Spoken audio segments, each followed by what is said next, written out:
राम राज्य साकार होठे। राम राज्य साकार होठे। राम राज्य साकार होठे। कलयुग सतयुग बन जाए। राम राज्य साकार होठे। कलयुग सतयुग बन जाए। ऐसी कृपा दृष्टि कर दो प्रभु।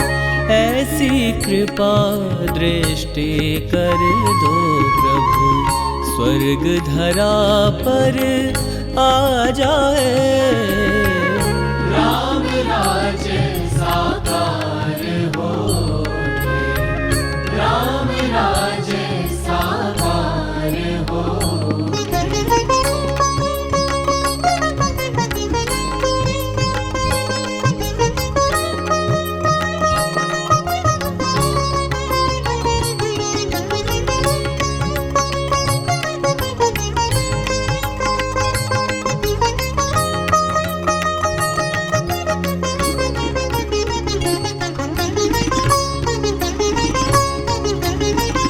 जनमानस में ज्ञान सूर्य का फैले ऐसा उजियारा। जनमानस में ज्ञान सूर्य का फैले ऐसा उजियारा। विकसित हो विश्वास सरों में। श्रद्धा सुमनों की माला। विकसित हो विश्वास सरों में। श्रद्धा सुमनों की माला।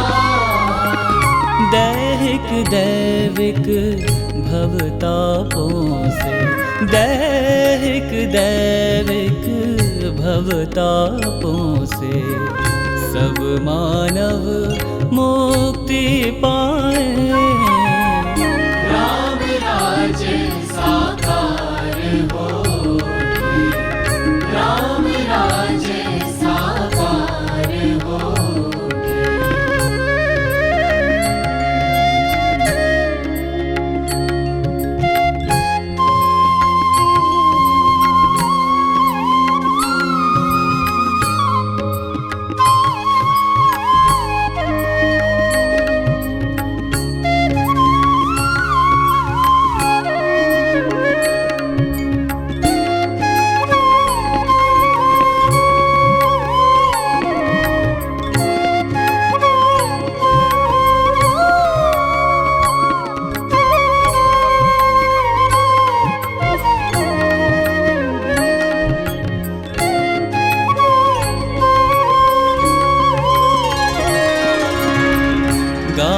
गाँव की गली गली में मचल उठे भाईचारा।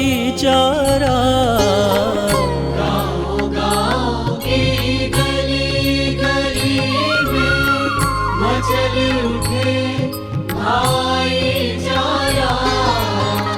नगर नगर की डगर डगर में गूंजे एकता का नारा।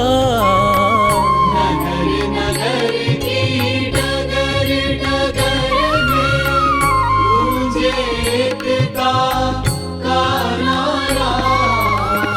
उमड़ घुमड़ बादल शांति का। उमड़ घुमड़ बादल शांति का। नभ मंडल में छा जाए। राम राज्य साकार होठे। राम राज्य साकार होठे।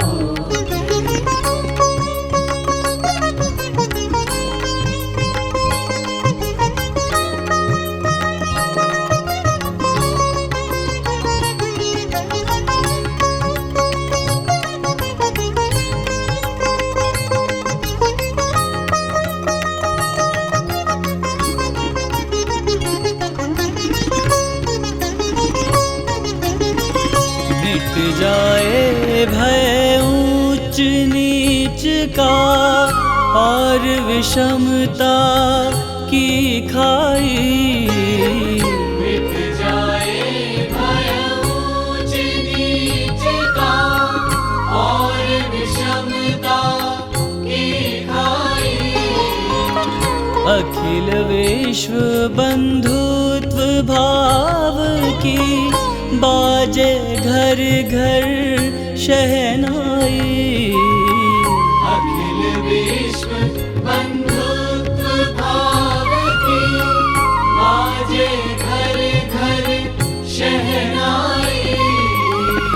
करुणा की मुक्तामणियों से, करुणा की मुक्तामणियों से हृदय सिंधु उफ ना जाए। राम राज्य साकार होके, राम राज्य साकार होके।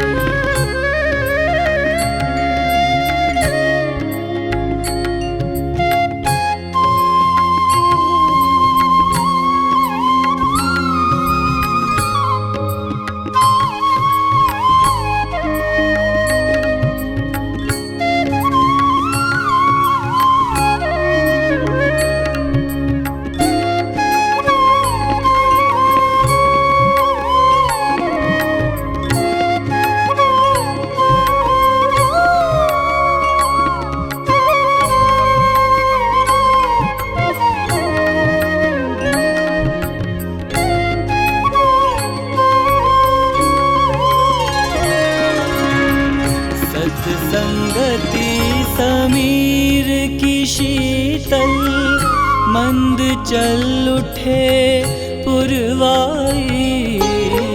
सत्संगति समीर की शीतल मंद चल उठे पुरवाई।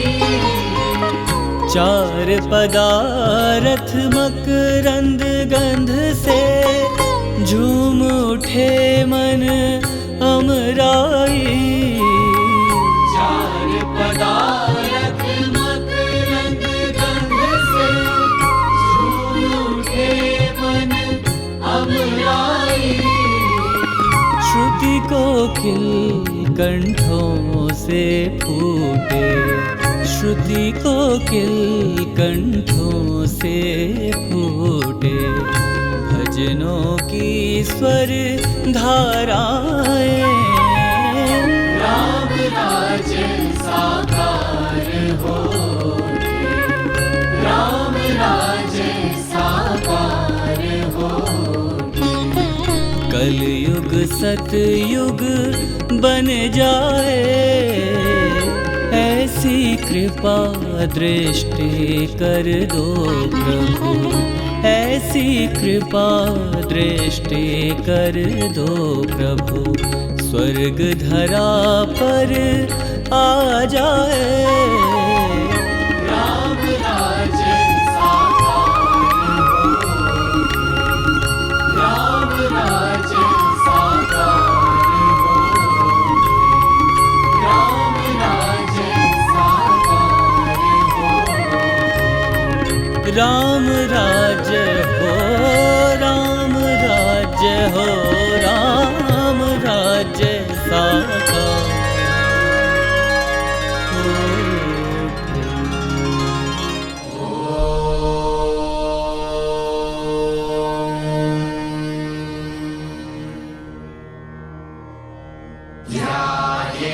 नित्यं महेशं रजतगिरिनिभं चारुचन्द्रावतंसं रत्नाकल्पोज्ज्वलाङ्गं परशुमृगवराभीतिहस्तं प्रसन्नं पद्मासीनं समन्तास्तुतममरगणैर्व्याघ्रकृतिं वसानं विश्वाद्यं विश्ववन्द्यं निखिलभयहरं पञ्चवक्त्रं त्रिनेत्रम्।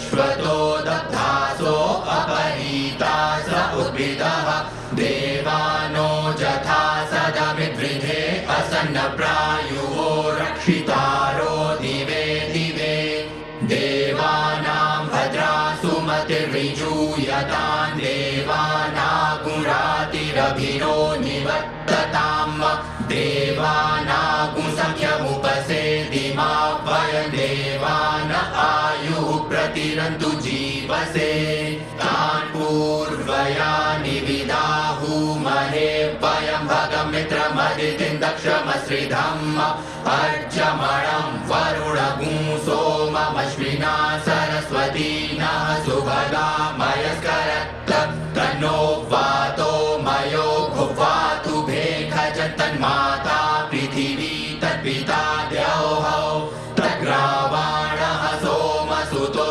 मयो भुवस्तदश्विना श्रीरुतधृष्ट्या ध्रुवम् तमीशानं जगतस्तस्थुखस्पतिं धियं जिन्वमवसे भूमहे वयम् ऊखानो जथा वेदसामसद्विधे रक्षिता पायुरदब्धः स्वस्तये स्वस्ति न इन्द्रो वृद्धश्रवाः स्वस्ति नः पूषा विश्ववेदाः स्वस्ति नस्तार्क्ष्यो अरिष्टनेमिः स्वस्ति नो बृहस्पतिर्दधातु पृषदश्वा मरुतः पृश्निमातरः शुभं जावानो विदधे कुजग्मयः अग्निजिह्वा मनवः सूरचक्षसो विश्वेनो देवा अवसागमन्निव भद्रकर्णेभिः शृणुयाम देवा भद्रं पश्येमाक्षभिर्जजत्रा।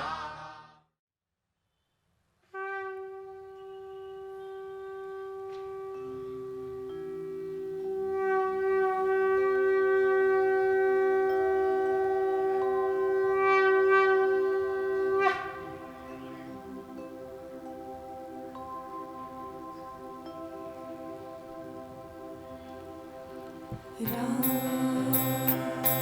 जय राम राम जय राम राम जय श्री राम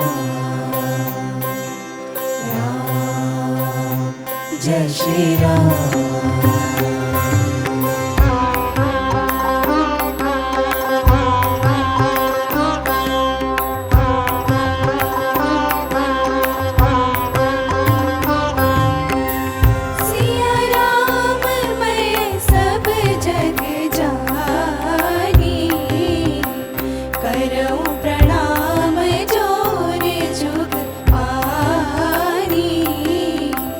सिया राम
बड़ो अनुग्रह तोरे।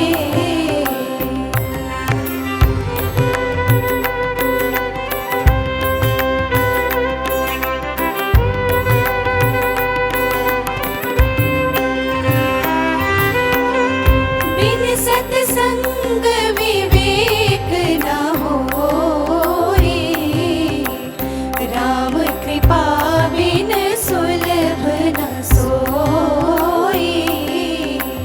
बिन सत्संग विवेक न होए, राम कृपा बिन सुलभ न सोए। राम कृपा बिन सुलभ न सोए।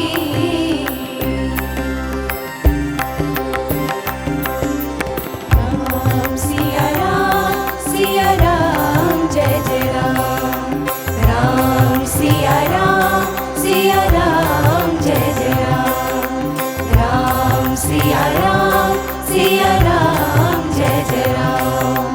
राम सिया राम जय जय राम।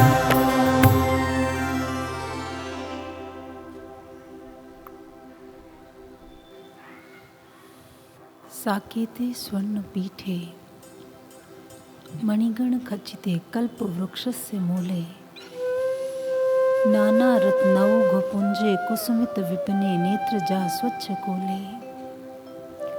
जानङ्के रमन्तं नृपनयविधृतं मन्त्रजापे कनिष्ठं, रामं लोकाभिरामं निजहृदि कमले भासयन्तं भजेऽहम्। आनंद ब्रह्माद्रव रूपमतिं नतोऽस्मि, तां राम प्रेम जल पूर्ण ब्रह्म रूपां।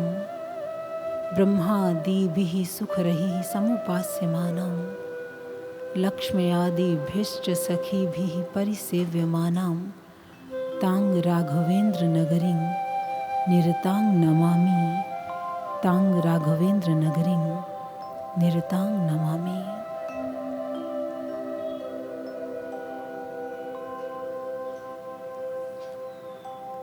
दिव्याति दिव्य साकेत लोक में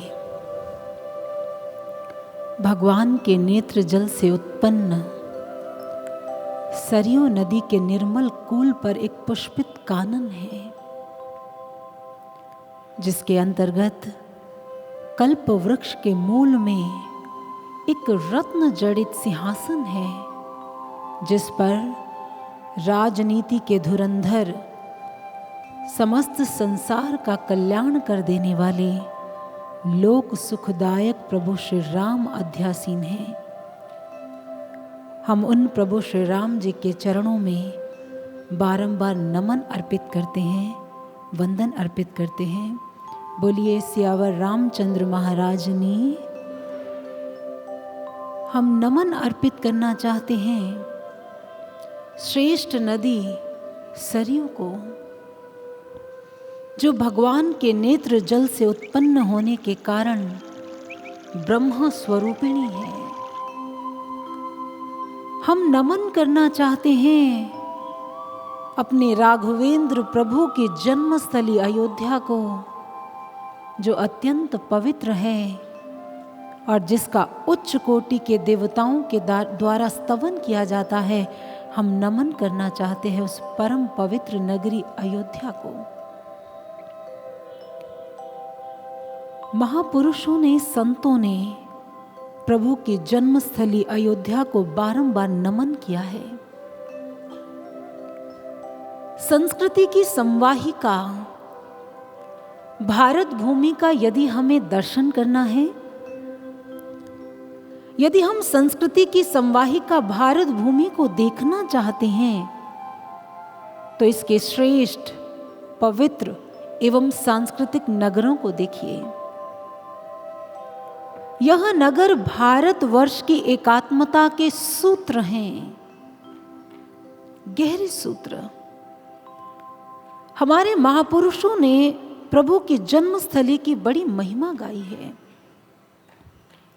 उन्होंने कहा है कि संस्कृति और संस्कारों को प्रदान करने वाले ये नगर वास्तव में मुनियों की कृति के रूप में बसे हुए हैं और अपने भीतर सांस्कृतिक गुणों को समेटे हुए नदियों के प्रमुख किनारों पर बसे हुए इन नगरों को देखने मात्र से ही संपूर्ण भारत का हमें दर्शन हो जाता है, संपूर्ण भारत के वैभव का दर्शन हो जाता है।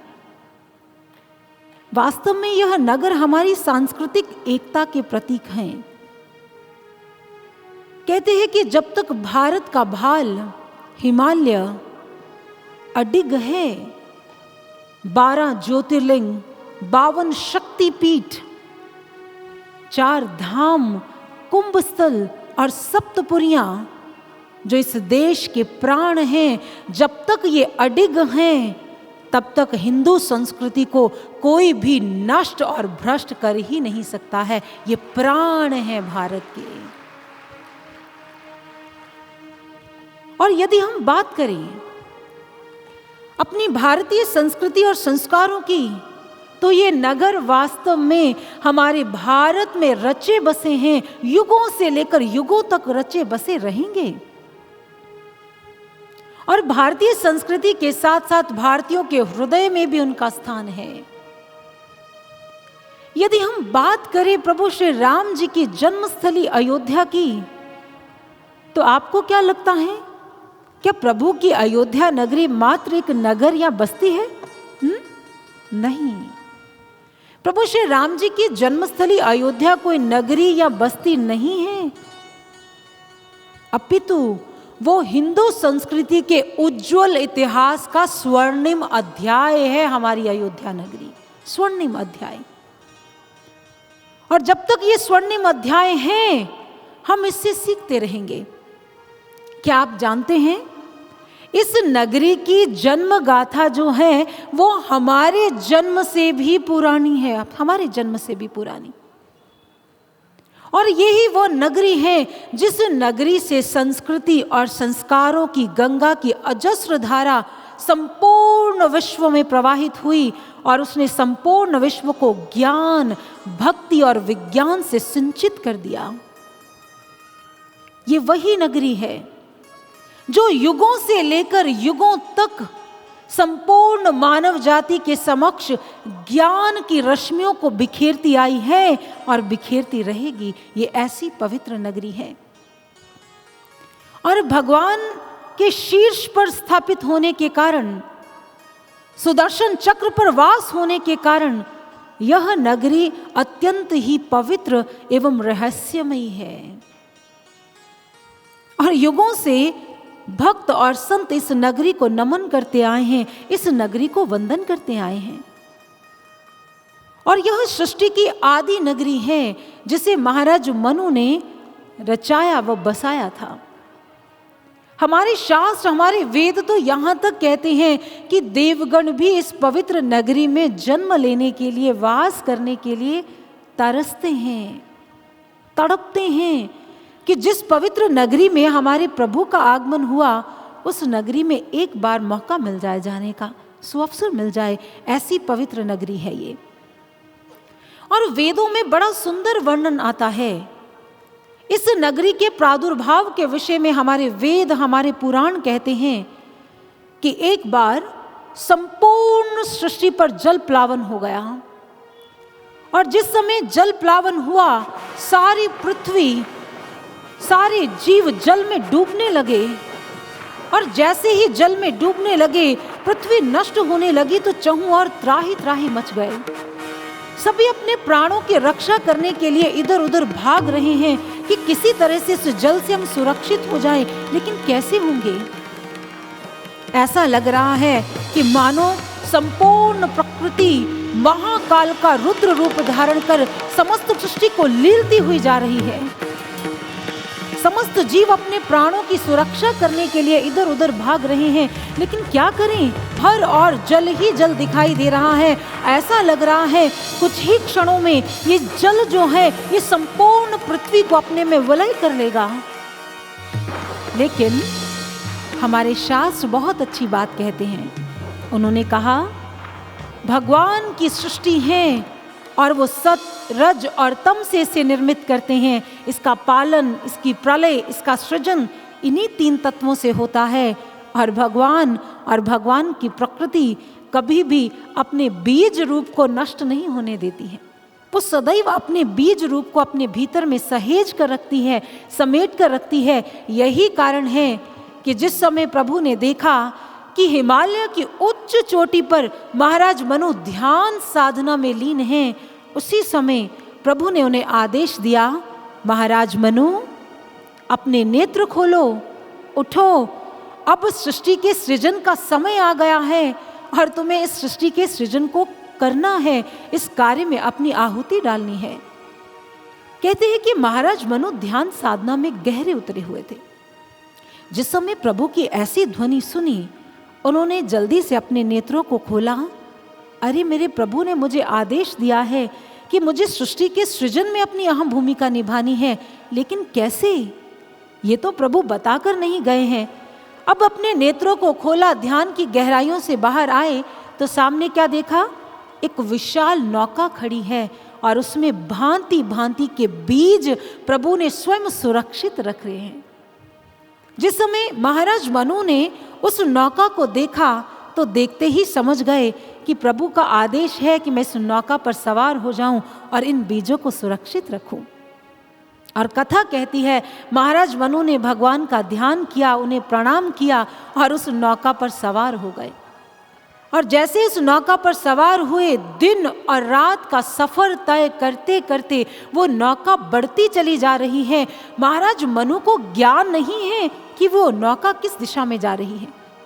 कहते हैं कि बहुत दिन व्यतीत हो गए और कुछ दिनों के पश्चात वो जो नौका थी वो भगवान विष्णु के सुदर्शन चक्र पर जाकर रुक गई। वहां पर उन्हें वो जल ही जल दिखाई देने लगा और कुछ ही समय के पश्चात उन्होंने प्रभु का स्मरण किया, प्रभु अब आपकी क्या आज्ञा है मेरे लिए। और वहां से उस स्थान से वो जो जल था वो धीरे धीरे हटने लगा और वहां उन्हें पृथ्वी दृष्टिगोचर होने लगी।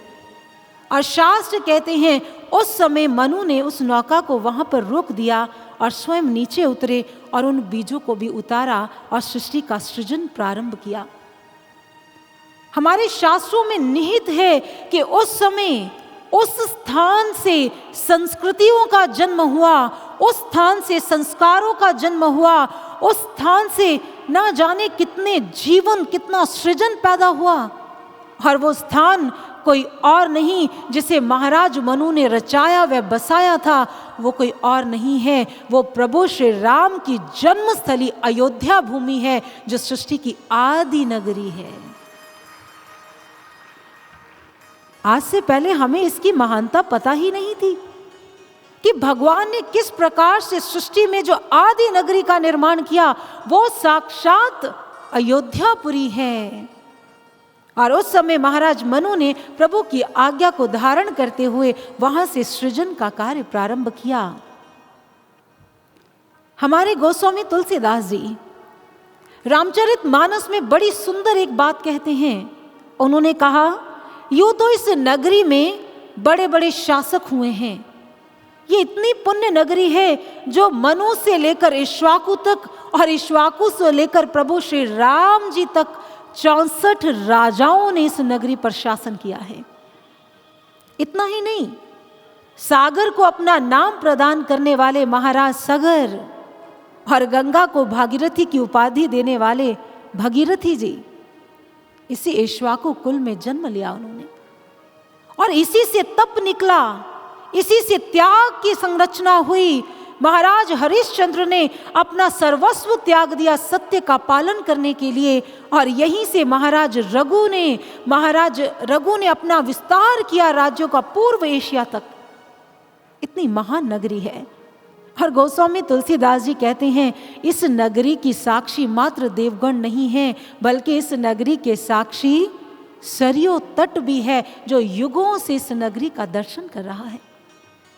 आप जानते हैं अयोध्या को वैष्णव खंड भी कहा जाता है क्योंकि यहां पर अनंत यज्ञों का अनुष्ठान किया गया है। ऋषि मुनियों ने अनंत यज्ञ किए। यही कारण तो है कि युगों से ये नगरी अत्यंत पवित्र है और सप्तपुरियों में अयोध्या नगरी का जो स्थान है वो शीर्ष पर है, पहला स्थान मिलता है उसे। और पर गोस्वामी तुलसीदास जी एक दिन ध्यान साधना में बैठ गए, नेत्र बंद थे, तो प्रभु की जन्मस्थली को देखने लग गए और प्रभु की जन्मस्थली का भीतर दीदार किया तो गदगद हो उठे, मंत्रमुग्ध हो उठे और भगवान की लीला स्थली का नमन करते हुए, स्मरण करते हुए उन्होंने एक चौपाई लिखी, बंदौ अवधपुरी अति पावनी, सरयू सरी कली कलुष निसावनी। उन्होंने कहा मैं नमन करता हूं ऐसी नगरी को जहां पर साक्षात ब्रह्म का वास है। बाबा कहते हैं मैं नमन करता हूं ऐसी दिव्य नगरी को जहां से संस्कृति और संस्कार प्रवाहित हुए हैं। मैं नमन करता हूं ऐसी नगरी को जो पापों का नाश कर देने वाली है। मैं नमन करता हूं ऐसी नगरी को जहां से प्रभु ने भक्ति, ज्ञान और विज्ञान की गंगा की धार को बहा दिया है। इतना ही नहीं, मैं नमन करता हूँ अयोध्यापुरी के साथ साथ अयोध्यापुरी में रहने वाले उन लोगों का जिनके हृदय में प्रभु श्री राम जी के प्रति अनन्य भक्ति है, अनन्य भाव है, अनन्य प्रेम है। मैं नमन करता हूँ। तो चलिए हम पीछे क्यों हटे, हम भी नमन करते हैं उस पवित्र नगरी अयोध्या को जो संस्कृति और संस्कारों का आधार है, जो सांस्कृतिक पुरुष, भारत की आत्मा, विश्व की आत्मा प्रभु श्री राम जी का आधार है, जन्मस्थली है। आइए हम सभी मिलकर उस पवित्र नगरी को नमन करते हैं जहां पर योद्धा हुए हैं, जहां पर वीरांगनाओं का जन्म हुआ है, जहां से ऋषि मुनियों ने गंगा की धार को बहाया है, ज्ञान गंगा की धार को। आइए हम सभी मिलकर अपने प्रभु श्री राम जी की पवित्र जन्मस्थली को नमन अर्पित करते हैं, वंदन अर्पित करते हैं। आइए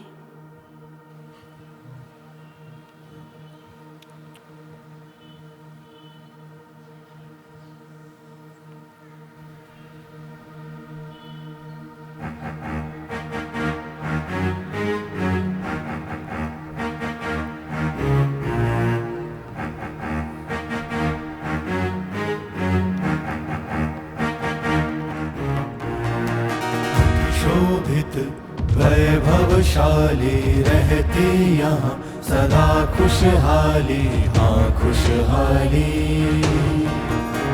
धर्म भूमि है, धर्म भूमि है, इसकी शोभा बड़ी निराली, हाँ निराली।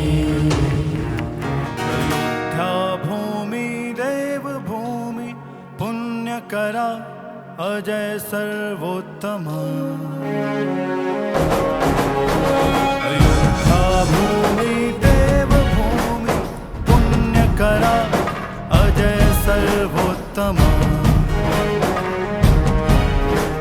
अयोध्या भूमि देव भूमि पुण्य करा अजय सर्वोत्तमा। जय जय रामा, जय रामायोध्यापति श्री रामचंद्राय। जय जय रामा, जय रामायोध्यापति श्री रामचंद्राय।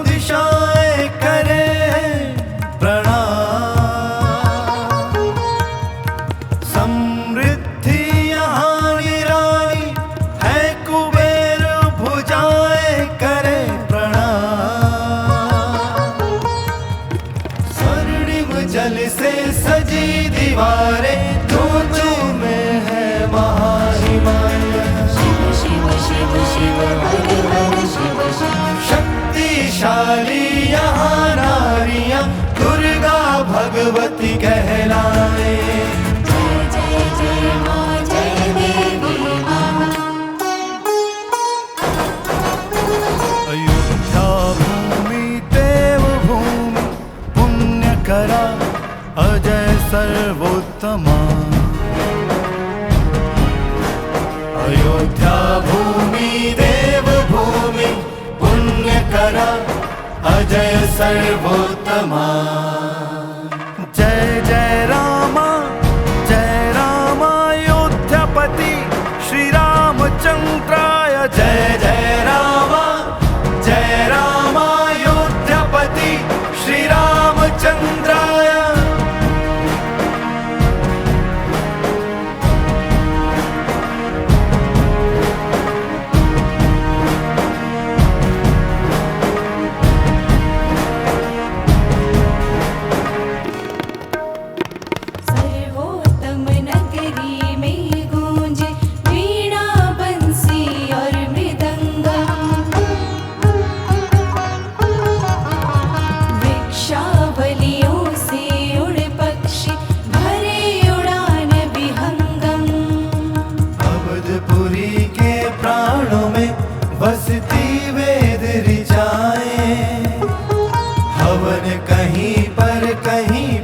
पूजन ऋषि मुनि कराए।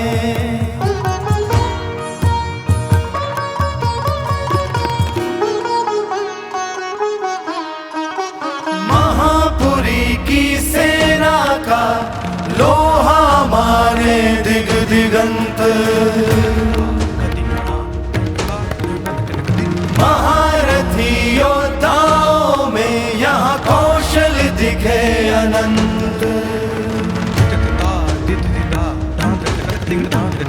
अश्वों के टापों की ध्वनियाँ सुन शत्रु भय खाते, अस्त्र शस्त्र बिन लक्ष्य भेद के लौट नहीं है आते। ये कर्म भूमि है धर्म भूमि, योग भूमि अयोध्या, यहाँ रामचंद्र ने जन्म लिया, भूलोक भूमि अयोध्या।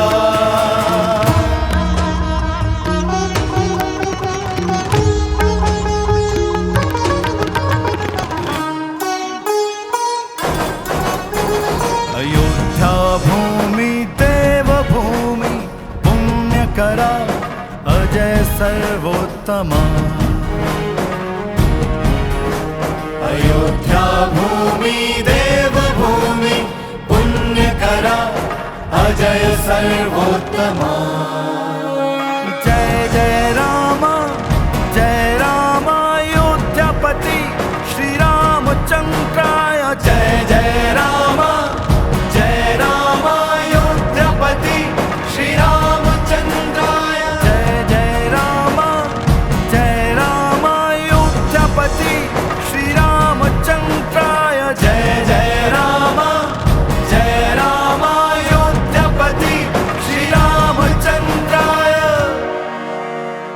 अतिशोभित वैभवशाली अयोध्या नगरी की जय। दशरथ नंदन श्री रामचंद्र महाराज की जय। हमारे शास्त्र, हमारे ग्रंथ, हमारे वेद अयोध्या नगरी को नमन करते हैं। क्या मात्र अयोध्या नगरी की इतनी ही महिमा है? क्या इसका हमारे जीवन पर, हमारी आध्यात्मिकता पर कोई प्रभाव नहीं है? चलिए आध्यात्मिक दृष्टि से देखते हैं ये अयोध्या नगरी किस बात का प्रतीक है।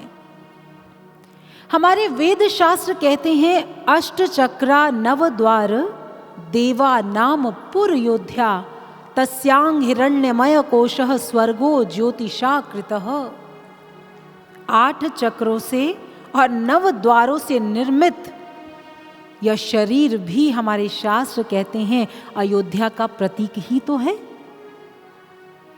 जो 8 चक्रों से और 9 द्वारों से निर्मित है, ये शरीर भी एक प्रतीकात्मक है, ये अयोध्या ही तो है। लेकिन इस अयोध्या रूपी हृदय सिंहासन पर कौन बैठते हैं? प्रभु श्री राम विद्यमान है। उन्होंने कहा परमात्मा हृदयस्थो ही सच सर्वं प्रकाशते, हृत्पद्य का मीठिए ध्यान यज्ञेन पूजयेत। हमारे शास्त्र कहते हैं इस शरीर रूपी अयोध्या के हृदय मंदिर में कौन विद्यमान है?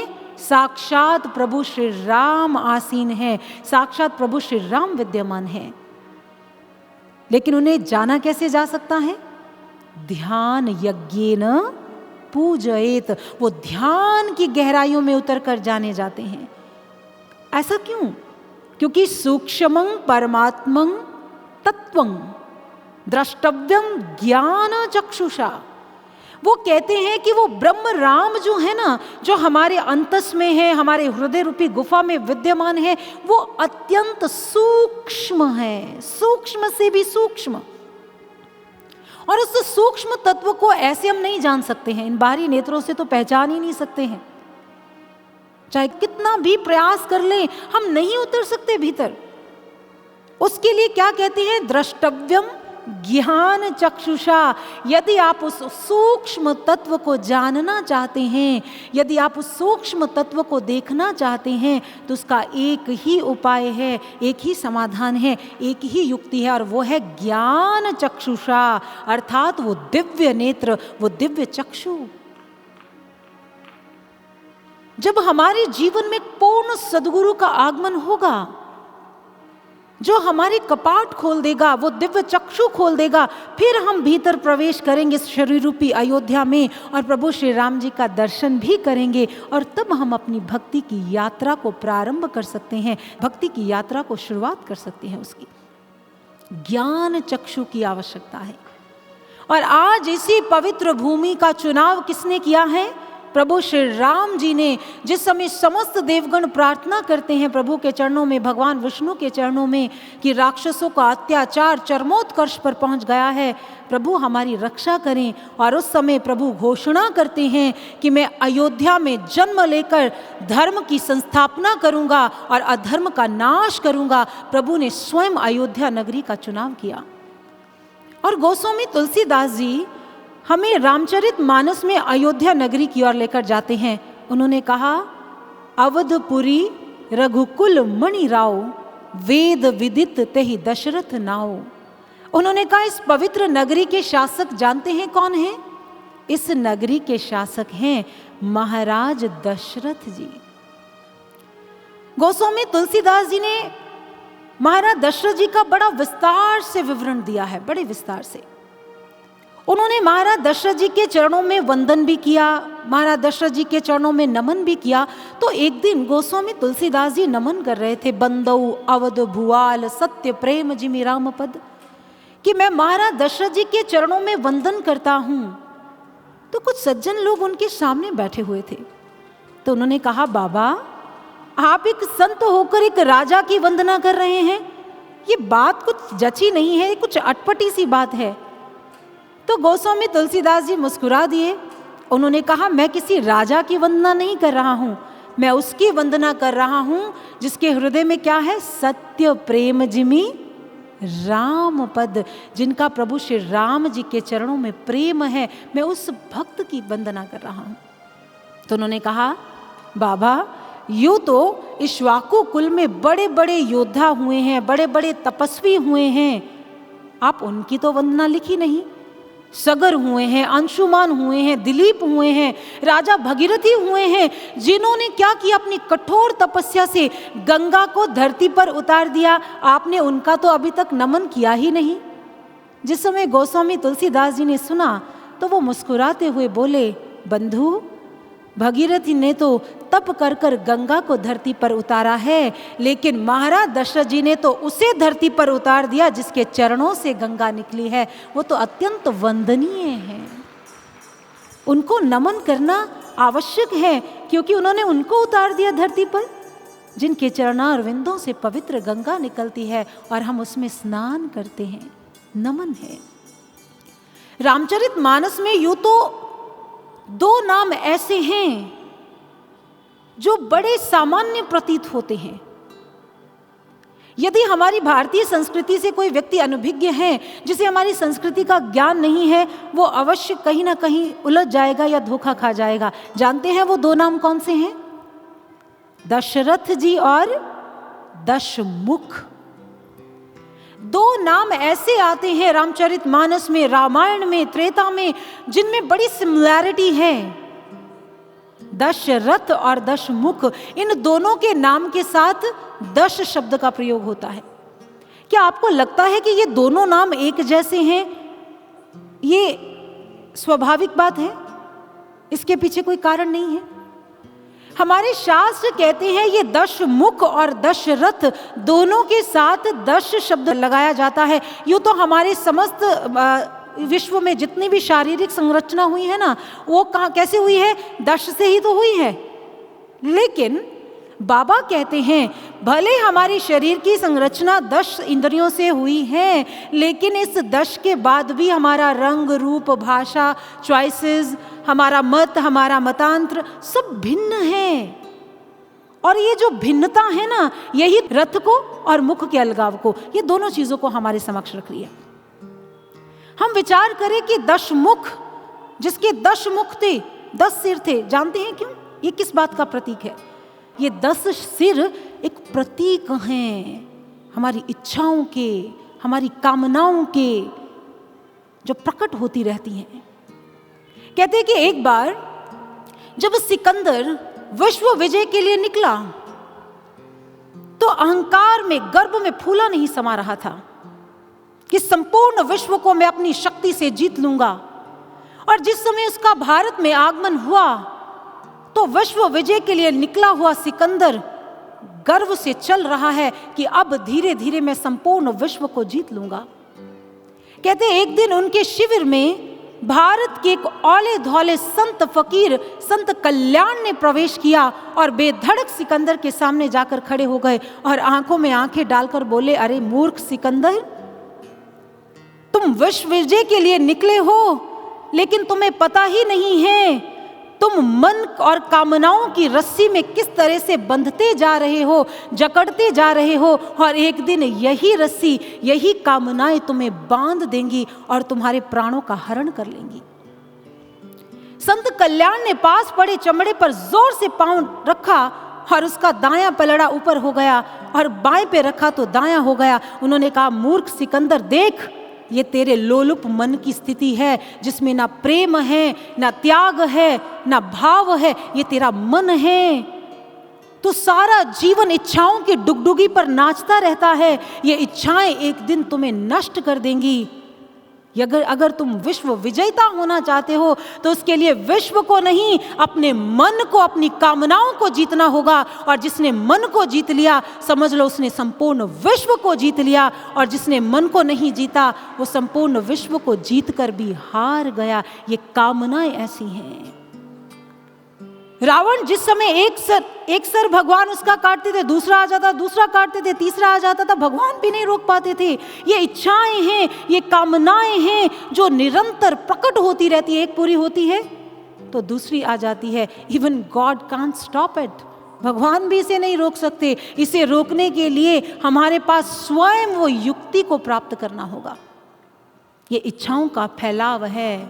लेकिन विचारणीय बात है, ये इच्छाएं, ये कामनाएं जो भटकाती हैं, जो उलझाती हैं, जो प्रकट होती रहती हैं बार बार, इनका अंत कैसे करें? तो बाबा कहते हैं, रमन्ते योगिनो यस्मिन इति रामः। जो संपूर्ण ब्रह्मांड को, संपूर्ण विश्व को व्यवस्थित करते हैं, वही राम तत्व हमारे मन और हमारी वृत्तियों को भी व्यवस्थित करेंगे। वो राम चाहिए। बिना राम के हमारी ये जो इंद्रियां हैं, हमारी ये जो कामनाएं हैं, हमारा ये जो मन है, ये भटकता रहेगा बेलगाम घोड़े की तरह। लेकिन बाबा कहते हैं, एक ऐसे व्यक्तित्व भी हैं जिनके साथ दश लगा है, लेकिन दश के साथ एक और शब्द महत्वपूर्ण है, वो है रथ। रथ का काम क्या होता है? हमें अपने लक्ष्य तक पहुंचाना। और जब रथ पर एक रथी बैठता है तो वो क्या करता है? वो घोड़ों की लगाम को अपने हाथ में ले लेता है और लगाम उसके हाथ में होती है। वो जिधर चाहता है उसे लेकर जाना, वो उधर जाता है। फिर वो अपने गंतव्य तक पहुंच पाता है, अपने लक्ष्य तक पहुंच पाता है। बाबा कहते हैं, इन इंद्रियों को, इन मन की तृष्णाओं को, इस ज्वाला को शांत करने का एक ही उपाय है, अपने मन की लगाम अपने हाथ में लेना, अपने इंद्रियों को अपने वश में करना। क्योंकि जो अपनी इंद्रियों को अपने वश में करेगा, उसी के हृदय में राम तत्व प्रकट होगा। भगवान कहाँ प्रकट हुए? दशरथ जी के गृह में प्रकट हुए। ऐसे ही जब हम अपनी बिखरी इंद्रियों को समेट लेंगे तो वो राम तत्व यहाँ प्रकट होगा। ये राम और रावण, दशरथ और दशमुख, ये जो युद्ध है ना, ये चलता रहता है। बाबा कहते हैं, राम अनिवार्य है, चाहे वो हमारे जीवन के लिए हो, चाहे समाज के लिए हो। क्योंकि व्यक्ति का मन ऐसा है ना, वो एक पल में दशरथ बन जाता है और दूसरे पल में ही दशमुख बन जाता है। गोस्वामी तुलसीदास जी ने बड़ी सुंदर एक विवरण, एक रचना विनय पत्रिका में लिखी है। उन्होंने कहा, व्यक्ति का मन एक पल में दशरथ जैसा कृत्य करता है, महान आत्मा बन जाता है, और दूसरे क्षण में उसका मन, उसका चंचलता उसे ठग लेती है और वो दशमुख बन जाता है। ये जो वृत्तियां हैं ना जीवन में, हम दोहरा व्यक्तित्व जीते हैं, ये एक दिन की नहीं, हर क्षण की बात है। गोस्वामी तुलसीदास जी कहते, गोस्वामी तुलसीदास जी किसी की बात नहीं करते। जब भी वो मन की, इंद्रियों की, मन की चंचलता की बात करते हैं तो वो स्वयं पर उन चीज़ों को घटित करते हैं। वो सुनी सुनाई पढ़ी पढ़ाई बात पर विश्वास नहीं रखते हैं। उन्होंने कहा, हे प्रभु, ये मन जो है ना, कभी कभी मैं इस मन से परेशान हो जाता हूं। ये मन इतना विचलित करता है। आज गोस्वामी तुलसीदास जी प्रभु के सामने उन्होंने ये नहीं सोचा कि लोग मेरे बारे में क्या कहेंगे, लोगों के मन में कहीं मेरे प्रति संशय ही ना आ जाए। ये गोस्वामी तुलसीदास जी हैं जो मन से हारा हुआ है। उन्होंने कहा, नहीं, मैं मन से हारा हुआ दिखाऊंगा, बताऊंगा जो मेरी पीड़ा है, और उसका निवारण भी तो तभी मैं समाज को दूंगा ना, कि यदि मेरा मन चंचल मुझे विचलित कर रहा है तो इसका समाधान कहाँ है। उन्होंने एक एक अपने मन के उद्गार रखे। उन्होंने भगवान श्री राम के चरणों में विनय पत्रिका में प्रार्थना करते हुए कहा, प्रभु, मेरे मन को काम, क्रोध, मोह, लोभ रूपी ज्वर लग गया है। ऐसा ज्वर लग गया है कि इस ज्वर ने मेरे मन को पागल कर दिया है, विचलित कर दिया है। प्रभु, आप तो जानते हैं, आपसे क्या छिपा है। कभी ये मन योगाभ्यास करता है, इतने उच्च शिखरों तक पहुंचने के लिए संकल्पबद्ध हो जाता है, और दूसरे ही क्षण ये भोगों में लिप्त हो जाता है। प्रभु, ये मेरा ही मन है। कभी कभी मुझे लगता है ये मेरा ही मन है। कभी ये पंडित ज्ञानी बन जाता है तो कभी ये पाखंडी बन जाता है, एक क्षण नहीं लगाता। कभी ये सब में राम को देखता है तो कभी सब में माया को देखने लग जाता है। कभी भोगों का दर्शन करता है तो कभी योग में स्थित हो जाता है। प्रभु, ये मेरा मन मुझे पल पल उलझाता है, पल पल भटकाता है। मैं जानता हूं मैं इस मन को जीत नहीं सकता। मुझ में इतनी शक्ति नहीं है कि मैं अपने मन को जीत सकूं, लेकिन मैं इतना जानता हूं, जिस पर आपकी कृपा होती है, जिस पर आपकी दया होती है, वही इस चंचल मन को जीत सकता है। प्रभु, मुझे आपके चरणों की भक्ति चाहिए। मैं आपके चरणों में अनुरक्त होना चाहता हूं, मैं आपका अनुरागी बनना चाहता हूं। प्रभु, इस मन को बड़ा मोह लगा हुआ है, मल लगा हुआ है। और गोस्वामी तुलसीदास जी विनय पत्रिका में अपने मन की स्थिति को व्यक्त करते हुए अपने प्रभु के चरणों में मात्र समस्या ही नहीं, हमारे समक्ष समाधान भी रखते हुए क्या कहते हैं, आइए हम भी उनकी एक रचना के माध्यम से श्रवण करते हैं। आइए।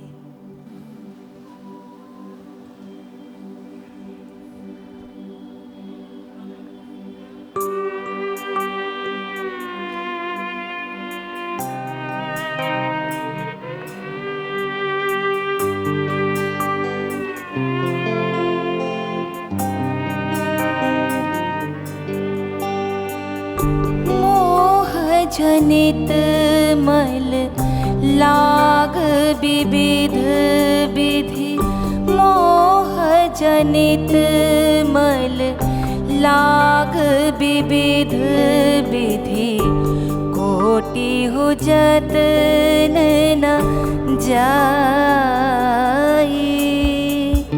मोह जनित मल लाग विविध विध, मोह जनित मल लाग विविध विध, कोटि हो जतन न जाई।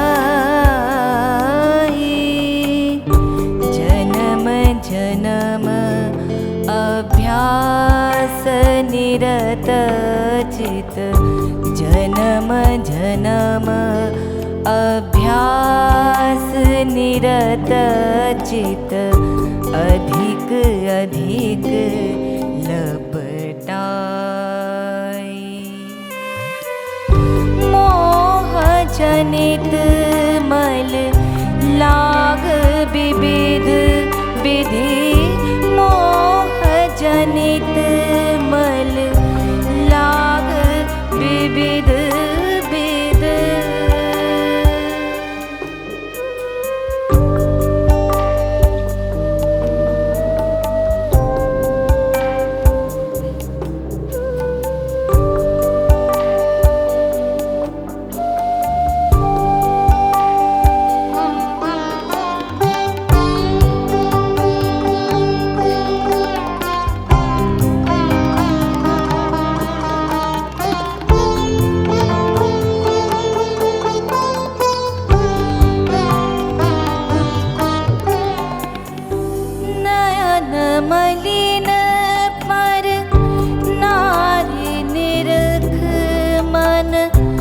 मलिन विषय संग लागे,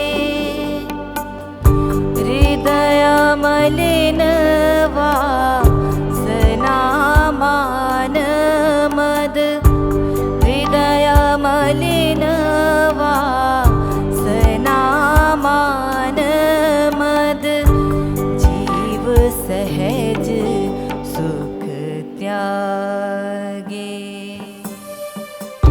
मोह जनित मल लाग विविध विध, मोह जनित मल लाग विविध विध।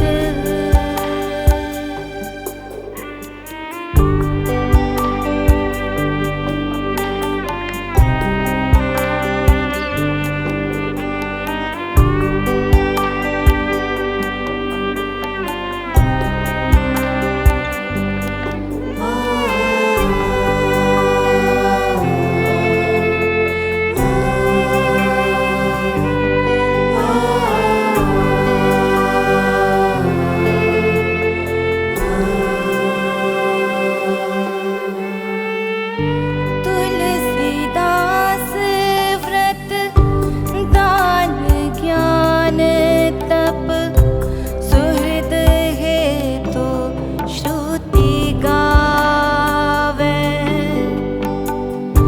राम चरण अनुराग नीर बिनु, राम चरण अनुराग नीर बिनु, मलयति नास न पावे।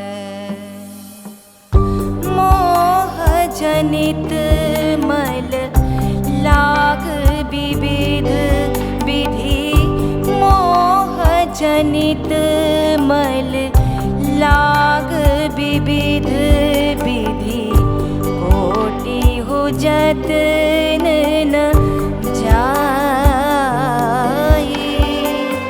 मोह जनित मल लाग विविध विधि, मोह जनित मल लाग विविध विधि, मोह जनित मल लाग विविध विधि।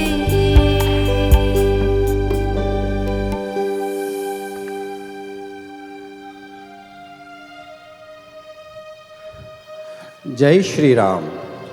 बहुत ही कारुणिक भजन और बहुत ही हृदय स्पर्शी और मर्म भेदी प्रसंग चल रहा है आत्ममंथन के लिए। लेकिन एक परंपरा है सनातन पुरातन, इस कारण से एक व्यवधान दिखने वाले रूप में मैं यहाँ उपस्थित हुआ हूँ।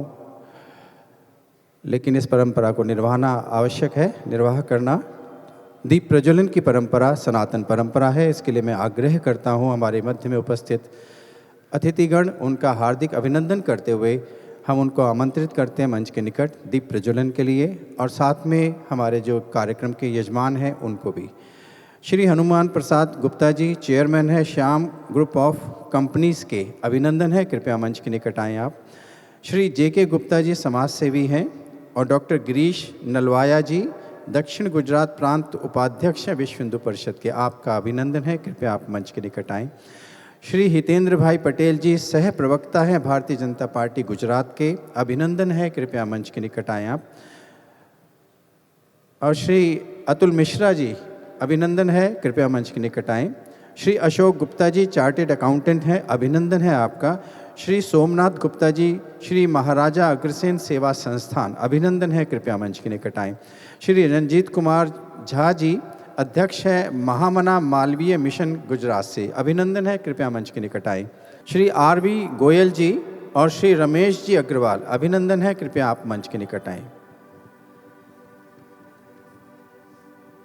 कार्यक्रम के मुख्य यजमान Shri Madan Lal Gupta ji GTM fabrics mills Ahmedabad, अभिनंदन है, कृपया मंच के निकट आएँ। श्री ढालू राम जी मगलानी मणिनगर से और श्रीमती प्रतिभा सिन्हा जी गांधीनगर से, अभिनंदन है, मंच के निकट है। आज के उत्सव यजमान हैं Shri Ramswaroop Agarwal ji, global group of companies Ahmedabad से, श्री चंद्रभूषण प्रजापति जी चांदखेड़ा से और श्री ओम प्रकाश सिंह जी अहमदाबाद से। आपसे आग्रह कि आप भी कृपया मंच के निकट आएँ। आज के कार्यक्रम के दैनिक यजमान है श्री रघुवीर सिंह जी बड़सर से और श्री शैलेश चौहान जी भुज से, श्री लाल सिंह इंद्र सिंह यादव एवं श्री लालचंद यादव जी चांदखेड़ा से। कृपया आप सभी मंच के निकट आएँ, दीप प्रज्वलन की इस पुनीत परंपरा का निर्वाह करें। आदरणीय व्यास जी से मेरा आग्रह कि हमें आगे की कथा को श्रवण कराएं। धन्यवाद। गोस्वामी तुलसीदास जी बहुत सुंदर लिखते हैं, प्रभु ये आँखें, ये कान, ये जिह्वा, ये मन, ये हृदय, ये विचार सब मलिन हो चुके हैं प्रभु, और इसकी मलिनता तभी दूर होगी जब इसे आपके चरणों का संग प्राप्त होगा। गोस्वामी तुलसीदास जी कहते हैं, हमारे भीतर हमारे मन की जितनी भी समस्याएं हैं, जितनी भी बाधाएं हैं जिनसे हमें गुजरना पड़ता है, उसका एक ही समाधान है और वो है प्रभु श्री राम जी। बिना प्रभु श्री राम के हृदय में प्राकट्य के हम अपने मन को जीत नहीं सकते हैं। हम देखें, यूँ तो महाराज दशरथ जी भी योद्धा हैं, वीर हैं, लेकिन वो रावण की सत्ता का समूल नाश नहीं कर पाए। उसके लिए प्रभु श्री राम की आवश्यकता पड़ी। मात्र अपनी इंद्रियों को अवरुद्ध कर लेने से समस्याओं का समाधान नहीं होगा। हमारे भीतर में जब राम का तत्व प्रकट होगा, तब जाकर हमारी जितनी भी अपूर्णताएं हैं, जितनी भी अज्ञानताएं हैं, उनका नाश होगा, उससे पहले नहीं। सर श्री आशुतोष महाराज जी कहा करते हैं, imperfection has its root in ignorance of the soul. Once man is awakened from the spirit, his personal and professional imperfection vanishes. गुरुदेव परम श्रद्धेय सर श्री आशुतोष महाराज जी कहते हैं, ये जितनी भी अपूर्णताएं हैं जीवन में, ये अज्ञानता के कारण हैं। ये अज्ञानता की अपूर्णताएं हैं, और जिस समय हमारे जीवन में ज्ञान का प्रादुर्भाव होगा, प्रभु श्री राम का प्राकट्य होगा, चाहे वो पर्सनल हो या प्रोफेशनल हो, जितनी भी इम्परफेक्शंस हैं, जितनी भी अपूर्णताएं हैं, उनका समूल नाश हो जाएगा। इसलिए इस हृदय घट में प्रभु श्री राम के प्राकट्य की आवश्यकता है, प्रभु श्री राम जी के दर्शन की आवश्यकता है। और आज गोस्वामी तुलसीदास जी हमारे समक्ष इस रहस्य को रखते हैं और महाराज दशरथ जी के विषय में बताते हुए कहते हैं, यूँ तो वो अयोध्या के शासक हैं, उनके पास सब कुछ है, लेकिन उनके घर कोई संतान नहीं है। और यही कारण है कि एक दिन बड़ा मन विह्वल लेकर पहुंच गए गुरु वशिष्ठ के आश्रम में। जाकर कहने लगे, हे मुनिवर, आपकी कृपा से, आपकी दया से मुझे सब कुछ प्राप्त है, लेकिन कोई संतान नहीं है। क्या मेरे इस इक्ष्वाकु वंश की बेल को सींचने वाला कोई नहीं होगा? जिस वंश को मानधाता ने अपने तप से संजोया, हरिश्चंद्र ने अपने तप और त्याग से इसे पल्वित पुष्पित किया, क्या ये वंश मेरे साथ ही मिट जाएगा? क्या इसका अंत भी मेरे साथ हो जाएगा? हे विप्रवर, मेरा मार्गदर्शन करें। जिस समय गुरु वशिष्ठ जी ने ऐसा सुना, कहने लगे, हे राजन, धैर्य धारण करो, तुम्हारा वंश भी आगे बढ़ेगा और वंश वृक्ष भी बढ़ेगा, लेकिन उसके लिए तुम्हें पुत्र कामेष्टि यज्ञ करवाना होगा और विभांडक पुत्र ऋषि श्रृंग को बुलाना होगा। और बाबा कहते हैं, मुनिवर की आज्ञा को पाकर महाराज दशरथ जी नंगे पांव चल पड़ते हैं विभांडक पुत्र ऋषि श्रृंग को बुलाने के लिए। और अयोध्या में एक विशाल यज्ञ का अनुष्ठान किया जाता है, वेद मंत्रों का उच्चारण हो रहा है, और जैसे जैसे आहुतियां डाली जा रही हैं, प्रार्थनाएं हो रही हैं, गोस्वामी तुलसीदास जी कहते हैं, जिस समय अंतिम आहुति डालने लगे, उस यज्ञ में से यज्ञ नारायण भगवान साक्षात प्रकट हो गए। जैसे ही यज्ञ नारायण भगवान प्रकट हुए, उनके हाथ में एक पात्र है जिसमें खीर है। उन्होंने उस पात्र को महाराज दशरथ जी के हाथ में रख दिया और आदेश दिया, इस प्रसाद का वितरण अपनी रानियों के बीच में कर दिया जाए। और उस प्रसाद को रानियों में बांटा गया। और गोस्वामी तुलसीदास जी कहते हैं, और धीरे धीरे समय व्यतीत होता गया और वो शुभ बेला भी आ गई जब प्रभु का प्रादुर्भाव होने वाला है। और तीनों ही रानियां समय आने पर सगर्भा हुई। बाबा कहते हैं इधर संपूर्ण प्रकृति में एक आनंद की लहर छा गई, सरयू उछाले भरने लगी और अयोध्या की पवित्र भूमि स्वयं साक्षात भगवान का इंतजार कर रही है कि भगवान स्वयं आएंगे और उनके छोटे छोटे नन्हे नन्हे चरणों का स्पर्श कर आज मैं भी धन्य हो जाऊंगी। बाबा कहते हैं प्रकृति तो ऐसे झूम रही है, पक्षी चहचहा रहे हैं, मयूर नृत्य कर उठे और आज हर और आनंद की लहर है। और जितने भी ऋषि मुनि गहन तपस्या में साधना में लीन हैं, बाबा कहते हैं वो अपनी समाधियों का परित्याग कर स्वयं सरयू के तट की ओर बढ़ते चले आ रहे हैं, क्योंकि सभी भगवान श्री विष्णु के उस बाल रूप को देखना चाहते हैं, भगवान की लीलाओं का दर्शन करना चाहते हैं, इसीलिए चल पड़ते हैं सरयू के तट की ओर। और इधर गोस्वामी तुलसीदास जी कहते हैं सभी आनंदित हैं।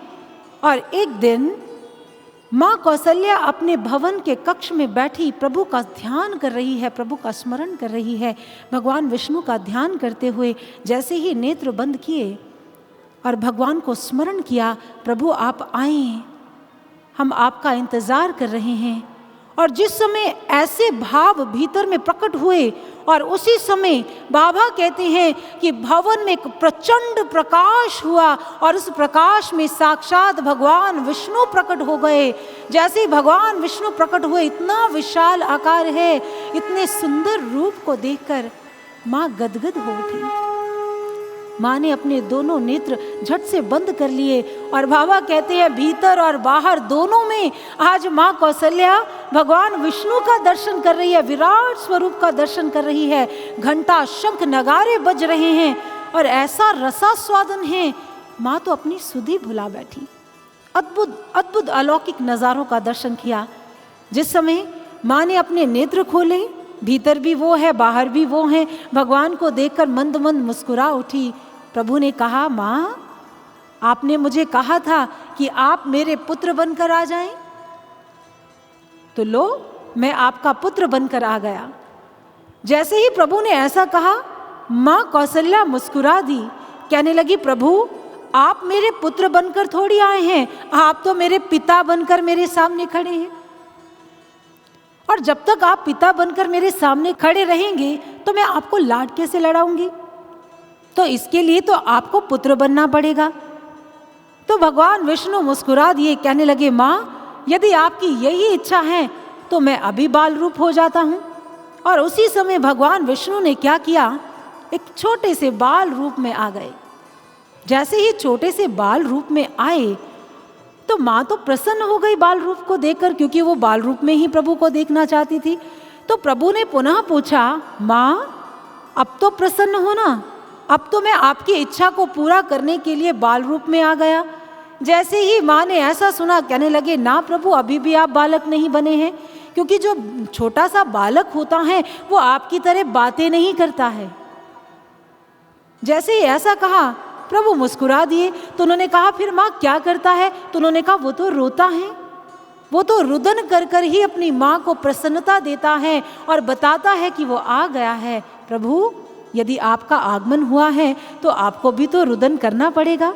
गोस्वामी तुलसीदास जी कहते हैं जो आनंद के सिंधु हैं, जिनके तुषार में आनंद ही आनंद है, आज वो माँ को आनंद देने के लिए, रुदन करने के लिए भी तैयार है।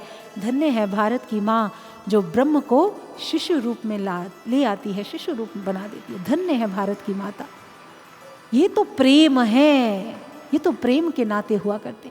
और जैसे ही माँ इंतजार कर रही है कि भगवान अब रोएंगे, अब रुदन करेंगे, तो भगवान ने क्या किया, जो समस्त संसार को आनंद बांटते हैं, आज उनको वो खुद रोने लग गए। जैसे ही जोर जोर से रोना शुरू किया तो माँ तो प्रसन्न हो गई।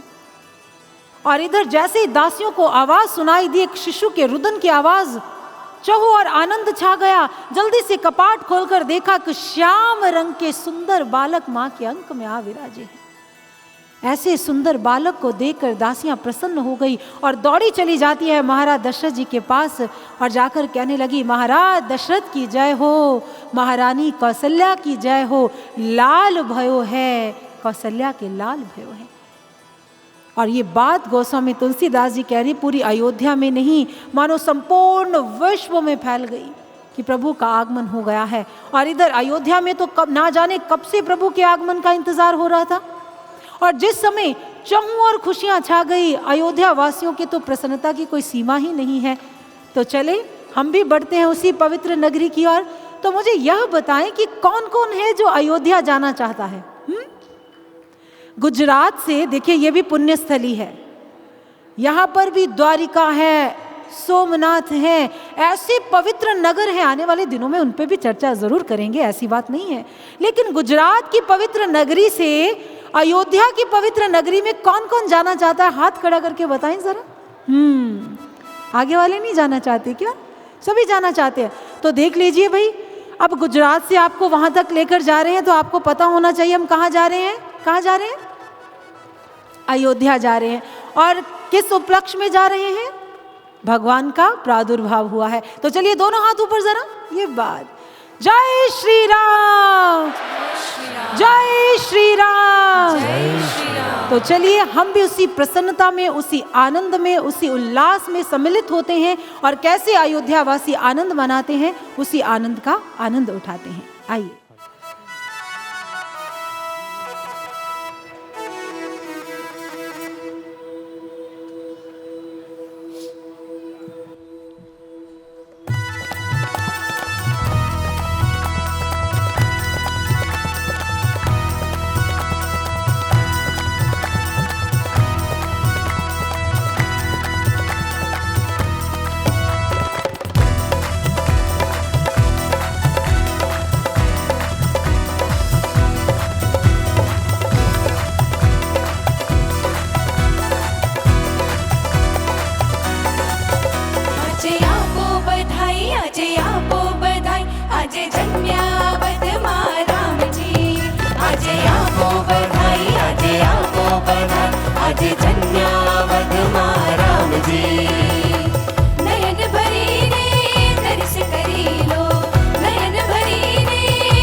नगरी मां आज नगरी मां में सुख रामनु आज आपो बधाई आज आपो बधाई आज जन्यावद मां राम जी आज आपो बधाई आज आपो बधाई आज जन्यावद मां राम जी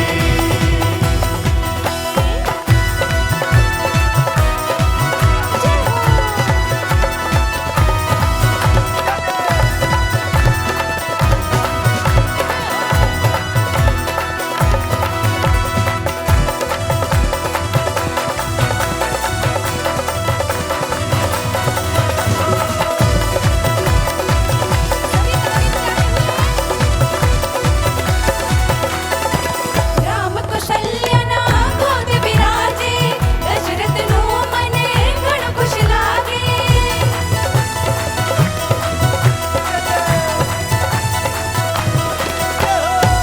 राम कौशल्या ना गोद विराजे दशरथ नु मने घण खुश लागे घण खुश लागे घण खुश लागे घण खुश लागे घण खुश लागे राजा दशरथ दे राजा दशरथ दे राजा दशरथ दे दान धन दान आज आपको बधाई आज आपको बधाई आज जन्यावद मां राम जी आज आपको बधाई आज आपको बधाई आज जन्यावद मां राम जी नयन भरी ने दर्श करी लो नयन भरी ने दर्श करी लो सुधी रही ना कोई सुधी रही ना कोई सुधी रही ना कोई कहानी आज आपको बधाई आज आपको बधाई आज जन्यावद मां राम जी आज आपको बधाई आज आपको बधाई आज जन्यावद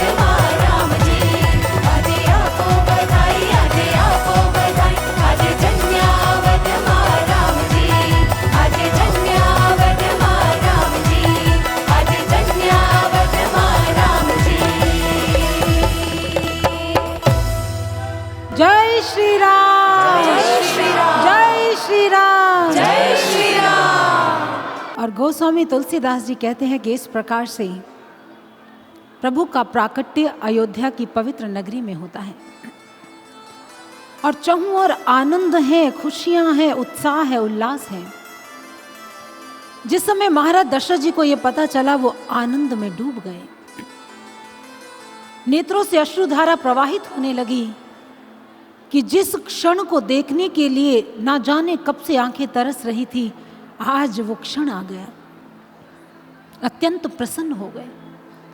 कहते कि तभी एक दासी भागी हुई आई, उन्होंने कहा रानी कैकेयी ने एक बालक को जन्म दिया है और रानी सौमित्रा ने 2 बालकों को जन्म दिया है। बाबा कहते हैं कि इस प्रकार से महाराज दशरथ जी को 4 पुत्र रत्नों की प्राप्ति हुई। आज महाराज दशरथ जी को ऐसा लगा जैसे कोई खजाना मिल गया हो।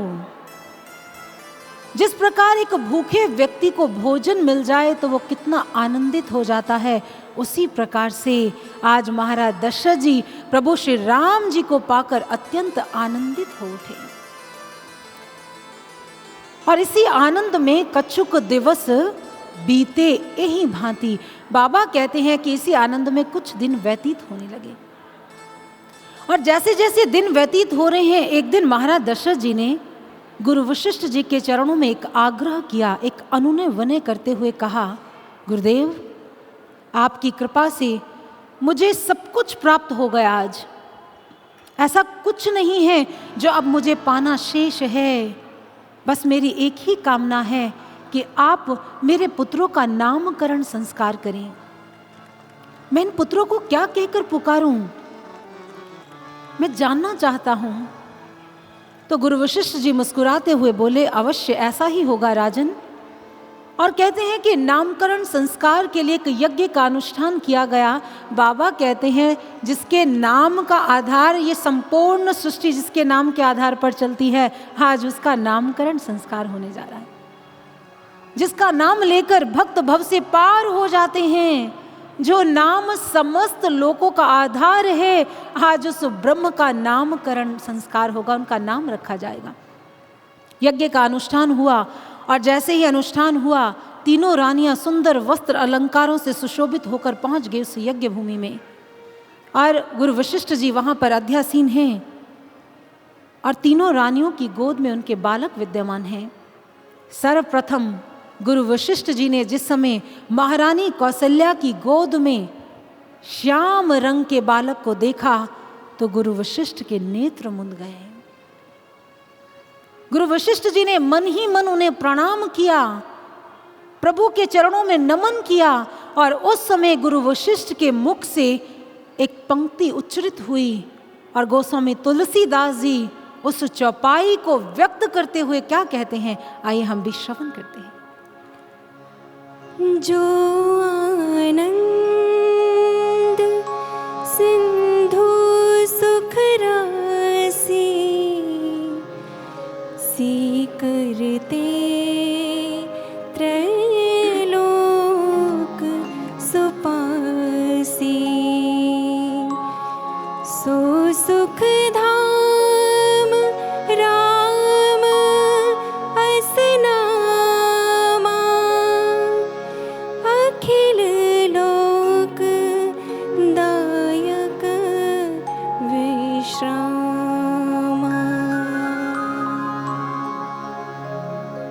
गुरु वशिष्ठ जी के नेत्र बंद हैं और भीतर ध्यान की गहराइयों में चले गए और ध्यान की गहराइयों में जाते हुए कहने लगे, हे राजन, जो आनंद के सिंधु हैं, जिनके आनंद के तुषार से ये संपूर्ण विश्व, ये संसार, ये ब्रह्मांड आनंदित होता है, जो समस्त सृष्टि के आधार हैं, संपूर्ण ब्रह्मांड जिनकी शक्ति से चलायमान हैं, आज मैं स्वयं उनकी सेवा में अर्पित हूं और आज मैं उनका नाम राम रखता हूं। जैसे ही गुरु वशिष्ठ जी ने ऐसा कहा, मानो ऐसा लगा संपूर्ण सृष्टि में एक नवीन स्पंदन हो गया हो, चहुओर राम के नाम की गूंज हो गई हो। अरे ये तो बड़ा अद्भुत नाम है, राम राम श्री राम। सभी के नेत्र बंद हो गए। महाराज दशरथ जी की आंखों से अश्रुधारा प्रवाहित होने लगी। राम, हे विप्रवर, कितना मधुर नाम है, ऐसा लगता है बार बार लेते जाएं, बार बार लेते जाएं। आपने तो बड़ा अद्भुत नाम रखा है। संपूर्ण प्रकृति में राम के नाम का स्पंदन होने लगा। समस्त देवी देवताओं के मुख से एक ही शब्द उच्चरित हो रहा है, राम श्री राम श्री राम। ऐसे लगा जैसे संपूर्ण वातावरण शुद्ध हो गया हो। आज तीनों लोगों के ईश्वर का नाम रखा गया है। संपूर्ण अयोध्यावासी राम राम राम की रट लगा रहे हैं और नेत्रों से बरबसी अश्रुधारा प्रवाहित हो गई। अरे विप्रवर, ये कैसा नाम है जो मन को आनंद दे रहा है और वो आनंद आंखों से आंसू बनकर निकल रहा है। ऐसा अद्भुत नाम। मुनि वशिष्ठ कहने लगे, हे राजन, जैसा आनंद तुम्हें आ रहा है उससे कहीं गुना आनंद मेरी आत्मा को आ जा रहा है। ये नाम ही ऐसा है, जब भक्त इनको लेंगे, जब भक्त राम के नाम का स्मरण करेंगे तो ना जाने कितने ही पापों से मुक्त हो जाएंगे। ये ऐसा पवित्र नाम है, ये ऐसा पवित्र पावन नाम है। गोस्वामी तुलसीदास जी कहते हैं, राम तो रमण करने वाली शक्ति है जो हर कण में रमण करते हैं। और उसी समय गुरु वशिष्ठ जी मंत्र मुग्ध होते हुए बोले, विश्व भरण पोषण कर जोई, तारक नाम भरत अस होई। हे राजन, जो विश्व का भरण पोषण करने वाला है, आज मैं उसका नाम भरत रखता हूं। लक्ष्मण धाम राम प्रिय, सकल जगत आधार, गुरु वशिष्ठ ते ही राखियो लक्ष्मण नाम आधार। जो अपने लक्ष्य पर केंद्रित रहेगा, जिसे अपने लक्ष्य के अतिरिक्त और कुछ नहीं चाहिए, आज मैं उसका नाम लक्ष्मण रखता हूं। और जिसके नाम से शत्रु दहल जाए, उसका नाम मैं शत्रुघ्न रखता हूं। गोस्वामी तुलसीदास जी कहते हैं कि इस प्रकार से चारों राजकुमारों का नामकरण संस्कार हुआ। नाम में इतनी शक्ति है, इतना स्पंदन है, जो जीवन ही नहीं जीवन की दिशाओं को बदलने का दम रखता है। इसीलिए वाल्मीकि जी को वाल्मीकि रामायण में कहना पड़ा कि यदि अपने जीवन में भवसागर से पार होना चाहते हो, यदि सभी समस्याओं से मुक्त होना चाहते हो, तो आपको प्रभु श्री राम जी के नाम को जानना होगा। है ना हैरान कर देने वाली बात? वाल्मीकि जी को ऐसा क्यों कहना पड़ा कि आपको राम के नाम को जानना पड़ेगा? हम तो राम जी के नाम को जानते हैं कि राम का नाम क्या है। लेकिन गोस्वामी तुलसीदास जी कहते हैं ये बड़ी सार गर्भित बात है, बड़ी गहरी बात है। अक्सर हम चलते फिरते एक उक्ति बोलते हैं, राम से बड़ा राम का नाम, राम से बड़ा प्रभु श्री राम जी का नाम है। तो विचार करें वो नाम कौन सा है। हमारे शास्त्र बहुत सुंदर कहते हैं, वो कहते हैं दो प्रकार के नाम होते हैं, एक गुणवाचक नाम और एक वास्तविक नाम। गुणवाचक नाम अर्थात जो गुणों के आधार पर रखे जाते हैं, जैसे प्रभु श्री राम जी का रखा गया रमन्ते यस्मिन योगिनो इति रामः, जो रमण करने वाली शक्ति है वो राम है। जो मर्यादित है वो मर्यादा पुरुषोत्तम है, जो टेढ़े हैं वो बांके बिहारी हैं। अलग अलग नाम हैं, जैसे उनका व्यवहार है वैसे नाम रख दिए गए। ये तो गुणवाचक नाम है, अर्थात गुणों के आधार पर रखे हुए नाम। लेकिन हमारे शास्त्र कहते हैं परमात्मा का जो वास्तविक नाम है वो अव्यक्त है, उसे व्यक्त नहीं किया जा सकता। भगवान श्री कृष्ण गीता में कहते हैं अव्यक्तो अक्षर इति युक्तः तमाहुः परमाम गतिम यम प्राप्य न निवर्तन्ते तद्धाम परमं मम। हे पार्थ, वो नाम अव्यक्त है और जो प्राणों में चलता है उसे व्यक्त नहीं किया जा सकता। शब्दों में, भाषा में, वाणी में, लिखने में, बोलने में, पढ़ने में वो व्यक्त नहीं होता, उसका अनुभव किया जाता है। उपनिषद कहते हैं यत् प्राणे न प्राणीति येन प्राणः प्रणीयते तदेव ब्रह्मत्वं विद्धि नेदं यदिदमुपासते। वो नाम जो प्राणों को संचालित करता है, जो संपूर्ण सृष्टि का आधार है, वो हमारे प्राणों में चल रहा है। उस नाम को जानना ही हमारे जीवन का सबसे बड़ा ध्येय है, सबसे बड़ा लक्ष्य है। वेद कहते हैं वागेव विश्वा भुवनानि यज्ञे वाच इत सर्वम अमृतम यच मर्त्यम शब्देष्वेवा पिता शक्ति अरिष्टास्यास्य निर्बंधनो। वेदों में बड़ी सुंदर एक उक्ति लिखी गई है। उन्होंने कहा ये संपूर्ण सृष्टि, ये धरती, ये आकाश, ये ब्रह्मांड जिस नाम के सहारे चल रहे हैं, खड़े हैं, स्थिर हैं, उसी नाम को जानकर ही आप भव बंधनों से मुक्त हो सकते हैं। दूसरा कोई उपाय नहीं है, कोई उपाय नहीं है। लेकिन विचार नहीं है वो नाम क्या है, वो 2, 3, 4, 10, 50 है, नहीं। एकः शब्दः सम्यक ज्ञातः युष्टः प्रयुक्तः। शास्त्र कहते हैं वो नाम 2, 3, 4, 5, 10 नहीं है, एकः शब्दः, वो एक शब्द है जो हमारे प्राणों में चल रहा है, जिसकी शक्ति से ये प्राण चल रहे हैं। उस नाम को जानना होगा। और जब वो नाम हमारे अंतस में प्रकट हो जाता है तो शब्द ब्रह्माणि नश्नान्त पर ब्रह्मादि गच्छति। जब वो नाम प्रकट होता है तो हम परमात्मा का दर्शन करते हैं। ये प्रमाण है कि हमारे भीतर में वो वास्तविक नाम, वो सच्चा नाम प्रकट हो गया है। गुरु की कृपा से हम परमात्मा को देखते हैं। दिन रैन घड़ी चसा ना बिसरे, सांस सांस निरंजनो, शब्दे ज्योति जगाए दीप को नानका भयो भंजनो। उन्होंने कहा जब गुरु की कृपा से वो नाम हमारी श्वासों में प्रकट होता है तो क्या होता है?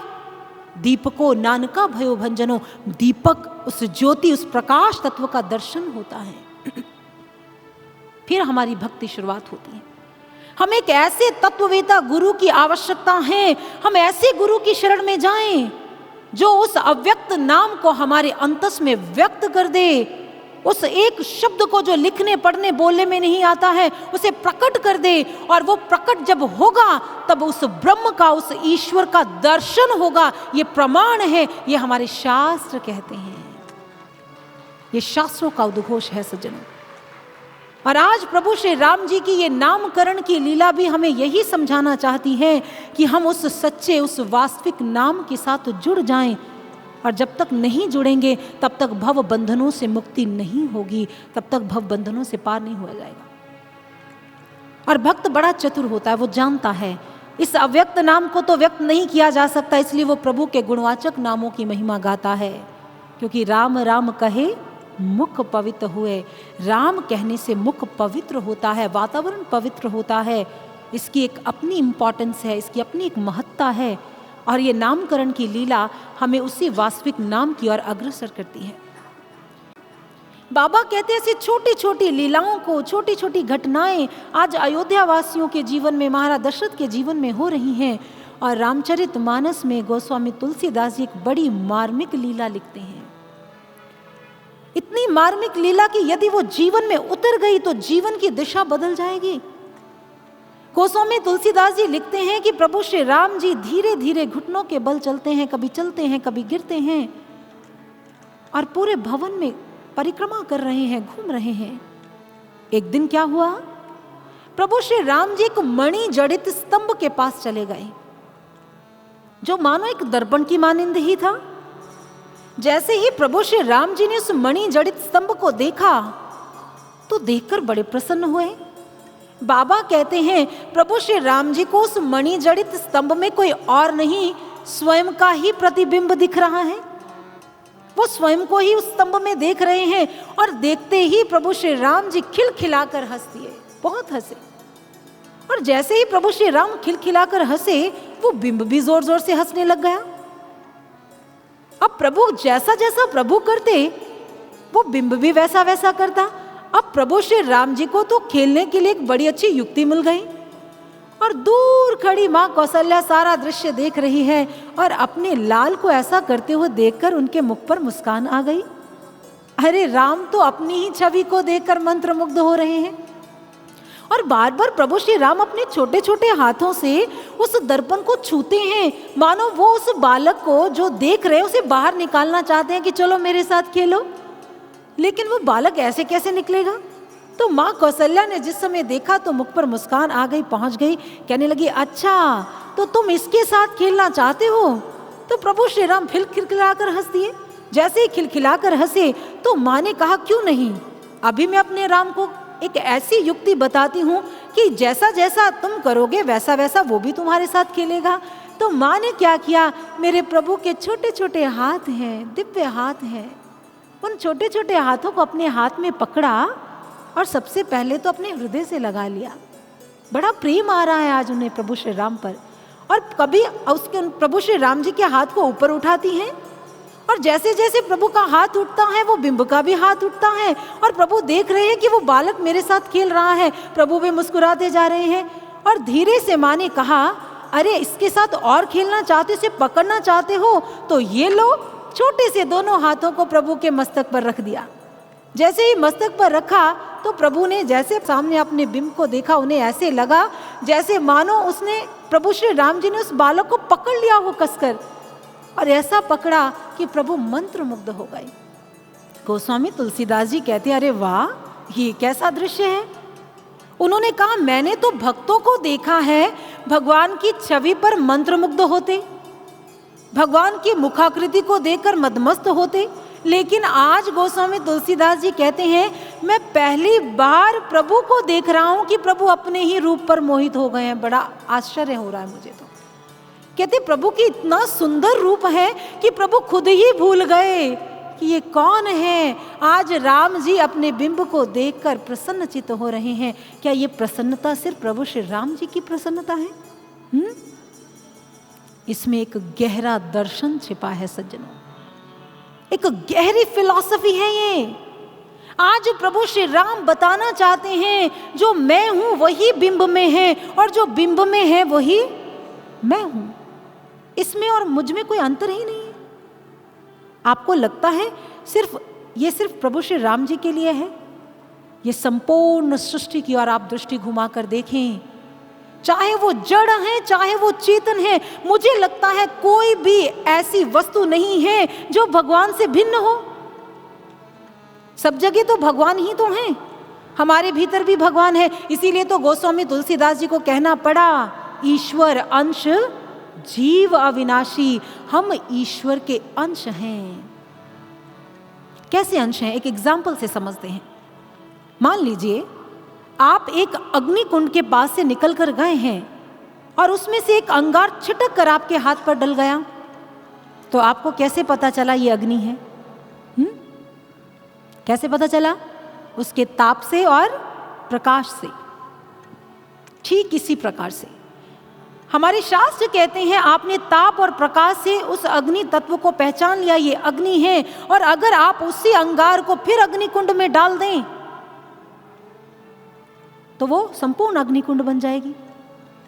उस अंगार में भी जलाने की शक्ति है और उस अग्निकुंड में भी जलाने की शक्ति है। हमारे शास्त्र कहते हैं, हम में प्रभु श्री राम विद्यमान हैं, हम उस ईश्वर का अंश हैं। बस विडंबना ये है कि उस अंश से विमुख हैं, भूल गए हैं कि हम किसकी संतान हैं, हम किसके अंश हैं।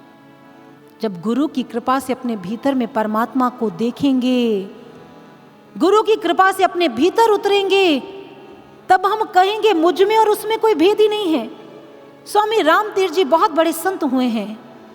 जिस समय उन्होंने अपने गुरु की कृपा से अपने भीतर में राम को देखा तो उनसे रहा नहीं गया। उन्होंने कहा, अरे वाह, मेरे भीतर और बाहर वही तो समाया हुआ है। तो उन्होंने एक बड़ी सुंदर रचना लिखी, और वो रचना क्या है? ये सैर क्या है अजब अनोखा, कि राम मुझ में, कि राम मैं हूं। उन्होंने कहा, मैंने बड़ा विचित्र सा दृश्य देखा, अनुभव किया कि राम मुझ में है कि मैं ही राम हूं। और आज स्वामी राम तीर्थ जी अपनी वाणी में क्या लिखते हैं, आइए हम भी एक भजन के माध्यम से सुनते हैं।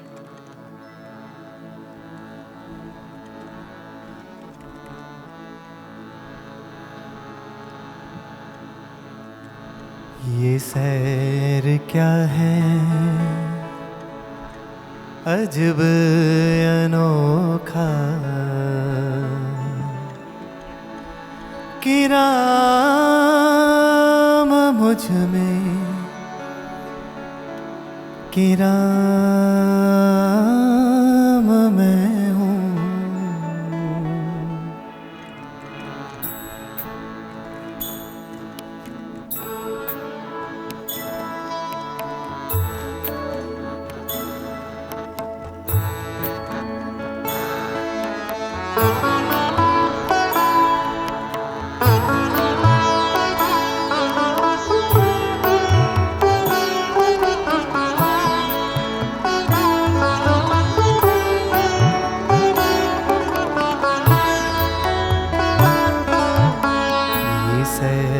क्या है अजब अनोखा, ये सैर क्या है अजब अनोखा, ये सैर क्या है अजब अनोखा, ये सैर क्या है अजब अनोखा, कि राम मुझ में, कि राम मैं बगैर सूरत अजब है जलवा, बगैर सूरत अजब है जलवा, कि राम मुझ में, कि राम मैं हूँ। मुरक़्क़े हुस्नो इश्क़ हूँ मैं, मुझे में नाज़ो मियाज़ है सब, हूँ अपनी सूरत पे आप शैदा, हूँ अपनी सूरत पे आप शैदा, कि राम मुझ में, कि राम मैं हूँ। ये सैर क्या है अजब अनोखा, ये सैर क्या है अजब अनोखा। स्वामी राम तीर्थ जी ने कितनी गहरी बात कह दी कि राम मुझ में या राम मैं हूं। सोचकर देखिए कैसी परम अवस्था होगी भक्ति की। उन्होंने कहा राम मुझ में नहीं है, मैं ही राम हूं। लेकिन ऐसी अवस्था पर तो पहुंचना पड़ता है। कहते एक बार एक संत फकीर मार्ग से गुजर रहे थे और गुनगुनाते जा रहे थे, अहम ब्रह्मास्मि, अहम ब्रह्मास्मि, अहम ब्रह्मास्मि। मैं ही ईश्वर हूं, मैं ही ईश्वर हूं, मैं ही ईश्वर हूं। जिस समय लोगों ने सुना तो बड़े आश्चर्यचकित हुए। काफिर कहीं के, अपने आप को ईश्वर कहते हो? तो लोगों ने बड़ा समझाने का प्रयास किया, लेकिन वो नहीं माने। उन्होंने कहा अहम ब्रह्मास्मि, मैं ही तो ब्रह्म हूं, और ब्रह्म कौन है? मैं ही हूं। तो लोगों को लगा ये ऐसे मानने वाला नहीं है, ऐसा करते हैं इसे कुएं में उल्टा लटका देते हैं। जब ये कुएं में उल्टा लटकेंगे तो उल्टी बुद्धि सीधी हो जाएगी इसकी। तो उस संत को कुएं में उल्टा लटका दिया, और जैसे ही संत उल्टे लटके हैं तो उनसे प्रश्न किया, बताओ आप ब्रह्म हो कि इंसान? तो उल्टे लटके संत मुस्कुरा दिए, कहने लगे मैं तो बंदा हूं। लोग मुस्कुरा दिए। देखा, कहा था ना कैसे इनकी उल्टी बुद्धि सीधी हो जाएगी। हो गई ना सीधी, बाहर निकालो इसे।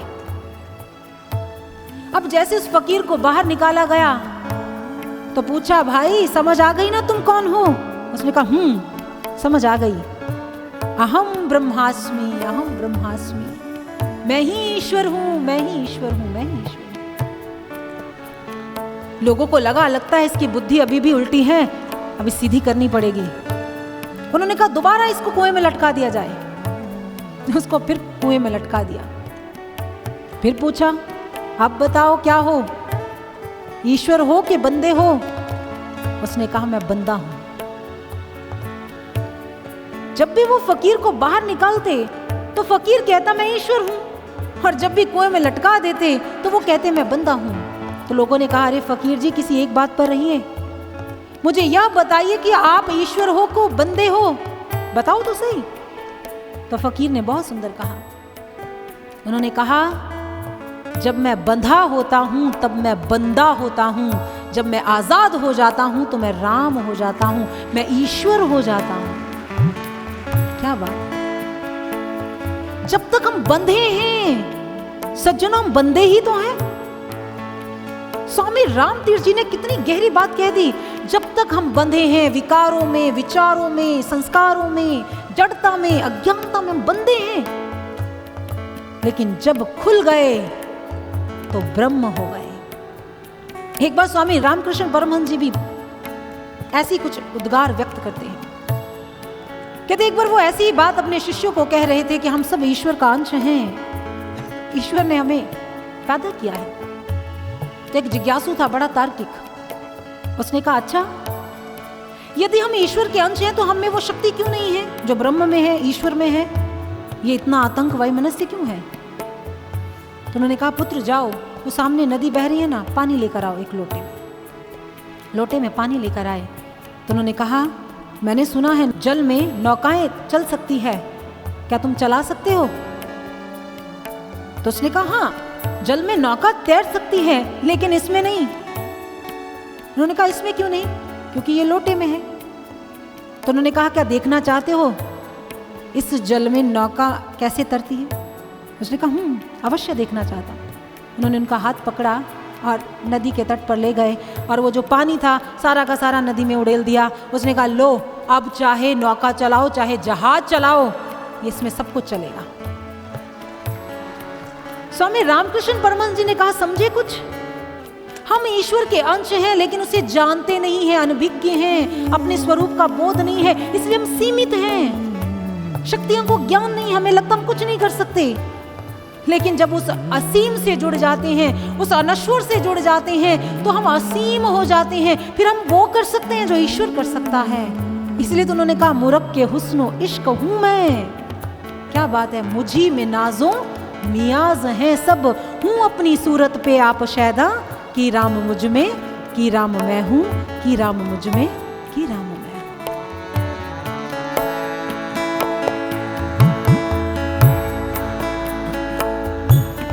ज़माना आईना राम का है, हर एक सूरत से है वो पैदा, जो चश्मे हक भी खुली तो देखा, कि राम मुझ में, कि राम मैं हूँ।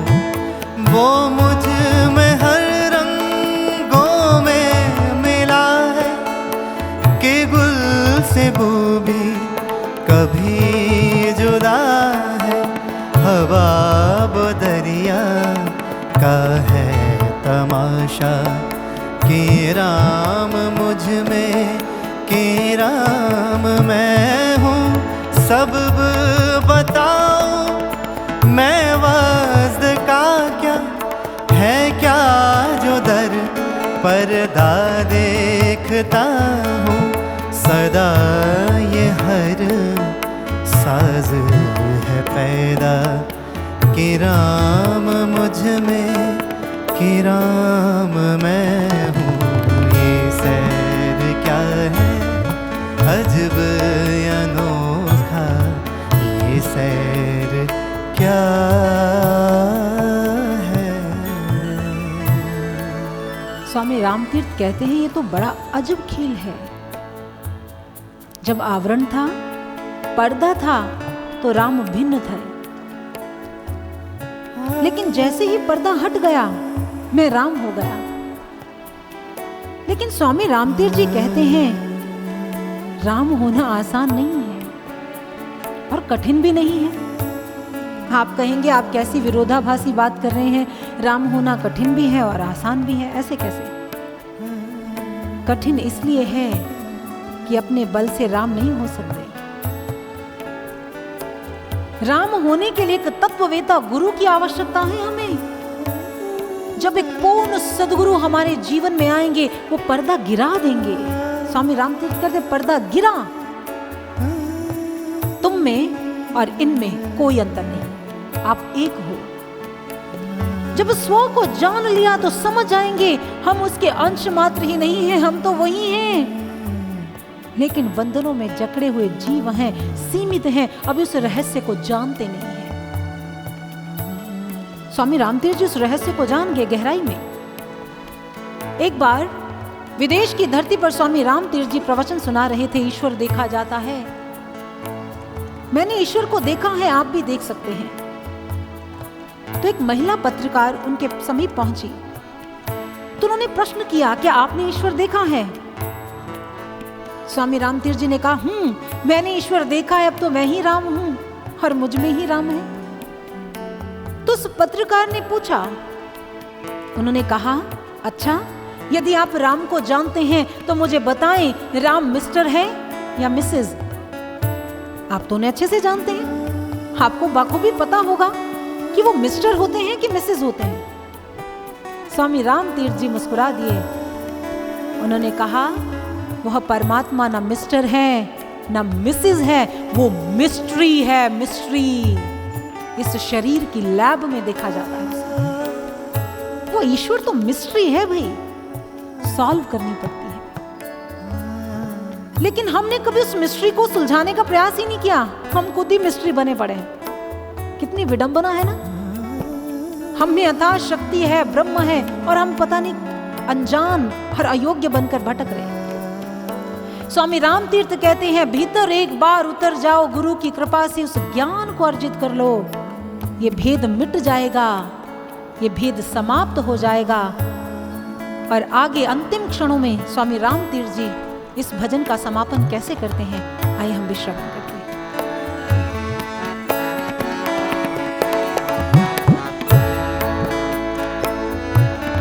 बसा है दिल में मेरे वो दिलबर, है आईने में खुद आईना अगर, अजब तहत पर हुआ है ये कैसा कि राम मुझ में, कि राम मैं हूँ।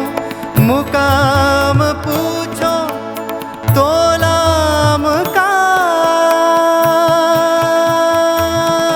था, मुकाम पूछो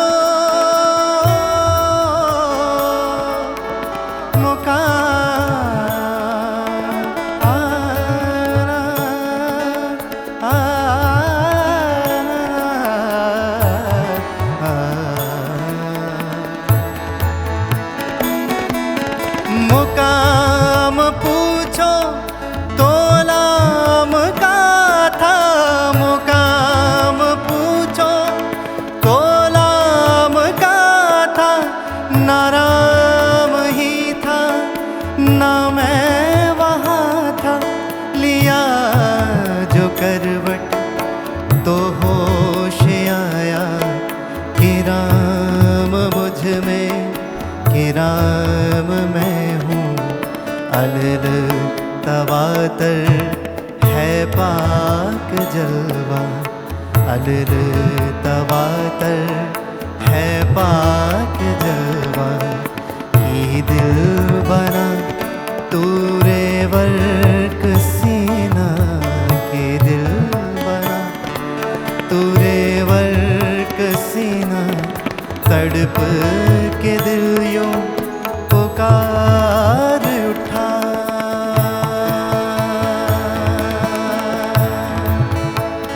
तड़प के दिल यूं पुकार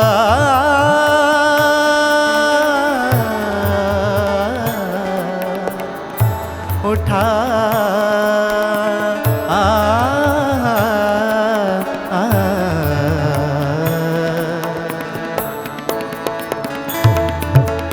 तड़प के दिल यूं पुकार उठा, तड़प के दिल यूं पुकार उठा।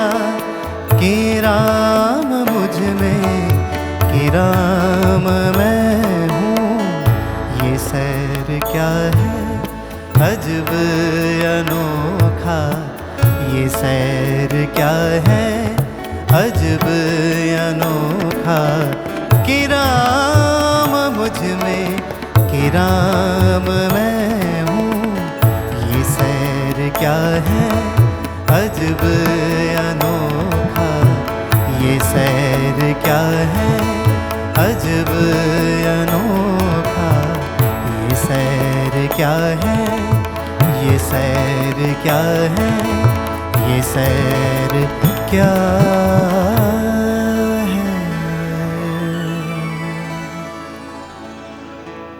क्या खूब कहा है स्वामी राम तीर्थ जी ने। कहते जैसे ही मैंने करवट ली, मैं बाहर से भीतर उतरा तो मैं दो से एक हो गया। फिर मैं रहा ही नहीं, मैं खत्म हो गया और बचा सिर्फ राम बच गए।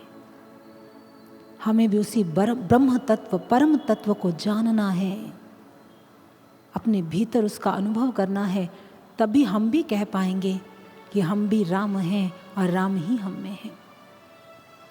और गोस्वामी तुलसीदास जी प्रभु श्री राम जी की ये बड़ी मार्मिक लीला हमारे समक्ष रखते हैं। गोस्वामी तुलसीदास जी कहते हैं कि इस प्रकार प्रभु धीरे धीरे बड़े होने लगे, और जैसे जैसे प्रभु बड़े हो रहे हैं अपनी छोटी छोटी लीलाओं से सभी को आनंदित करते हैं, माताओं को आनंदित करते हैं, महाराज दशरथ को, अयोध्या वासियों को आनंदित कर रहे हैं। बाबा बताते हैं ध्यान की गहराइयों में बैठे हुए वो सारी लीलाएं अंदर ही तो देखते हैं। वो सोचकर देखिए, जब ध्यान की गहराइयों में उतरते उन्हें प्रभु राम मिल जाते हैं और उन्होंने समस्त लीलाओं को अपने भीतर में देखा। तो एक दिन गोस्वामी तुलसीदास जी गहरे उतरे हुए थे, तो उन्होंने देखा प्रभु श्री राम जी अपने मित्रों के साथ खेल रहे हैं। और जैसे जैसे प्रभु खेल रहे हैं, कभी दौड़ रहे हैं, कभी पकड़ रहे हैं, तभी उधर महाराज दशरथ जी भोजन करने के लिए बैठ गए और उन्होंने महारानी कौशल्या को आदेश दिया, कहा जाओ राम को लेकर आओ, राम के साथ भोजन करेंगे। माँ कौशल्या प्रभु श्री राम जी को पकड़ने के लिए दौड़ रही है, और प्रभु श्री राम जी ने जिस समय देखा कि माँ तो मुझे पकड़ने आ रही है, प्रभु आगे आगे दौड़ रहे हैं और माँ पीछे पीछे। आप कहेंगे वो तो बालक हैं और माँ तो बड़ी है, एक डग भरेंगी तो राम को पकड़ लेंगे। यही तो प्रेम है ना। वो माँ पकड़ना भी चाहती है लेकिन उनकी लीलाओं का आनंद भी लेना चाहती है। प्रभु आगे आगे ठुमक ठुमक कर दौड़ रहे हैं और माँ धीरे धीरे उनके पीछे जा रही हैं। प्रभु ने कहा, माँ मुझे पकड़ना आसान नहीं है, बड़े बड़े योगी सन्यासी मुझे पकड़ नहीं पाते, आप कैसे पकड़ लोगे। जैसे ही प्रभु ने ऐसा मनोमय भाव से कहा तो माँ कौशल्या भी ज्ञान शक्तिश्च कौशल्या, वो ज्ञान की प्रतीक है कौशल्या जी। उन्होंने कहा, वाह प्रभु, निराकार स्वरूप को तो नहीं पकड़ सकते, लेकिन जब वो निराकार साकार होकर आता है तो उसे जरूर पकड़ा जा सकता है। प्रभु आप तो इसीलिए तो आए हैं धरती पर कि कोई मुझे पकड़ ले। और माँ ने जल्दी से प्रभु श्री राम जी को पकड़ लिया, अपनी गोद में उठा लिया और भोजन कराने के लिए ले गई। बाबा कहते हैं प्रभु श्री राम जी ने भोजन नहीं किया, अपने हाथ में मालपुआ पकड़ा और वहां से भाग गए। तुलसीदास जी की बड़ी पैनी दृष्टि है, भक्त है ना, और जिससे हम प्रेम करते हैं उस पर हम पूरी दृष्टि रखते हैं। वो क्या कर रहा है, क्या नहीं कर रहा, उसे क्या पसंद है, क्या नहीं पसंद, हम पूरा नजर रखते हैं उस पर, ना चाहते हुए भी नजर रखी जाती है। तो अब भक्त हैं, वो राम से बड़ा प्रेम करते हैं, तो उन्होंने सोचा मैं यहाँ बैठा हूँ और अंदर लीलाएं देख रहा हूँ, मेरे प्रभु भागकर जा कहाँ रहे हैं, इन्हें पकड़ना चाहिए। तो वो और गहरे उतर गए ध्यान में। उन्होंने देखा प्रभु आपने छोटे से हाथ में मालपुआ पकड़कर किसी को देने जा रहे हैं, और वो कौन है? वो कागभुशुंडी जी हैं, जो प्रभु का इंतजार रोज करते हैं, और प्रभु रोज चोरी से जाते हैं उसको मालपुआ दे देते हैं। कहते हैं कि जब तक प्रभु गुरुकुल में नहीं चले गए ये क्रम चलता रहा। और मैंने संतों के श्रीमुख से सुना है, अब कागभुशुंडी जी को तो मालपुआ प्रसाद खाने की आदत थी, अब भगवान ने लगाई है, कैसे छूट सकती है।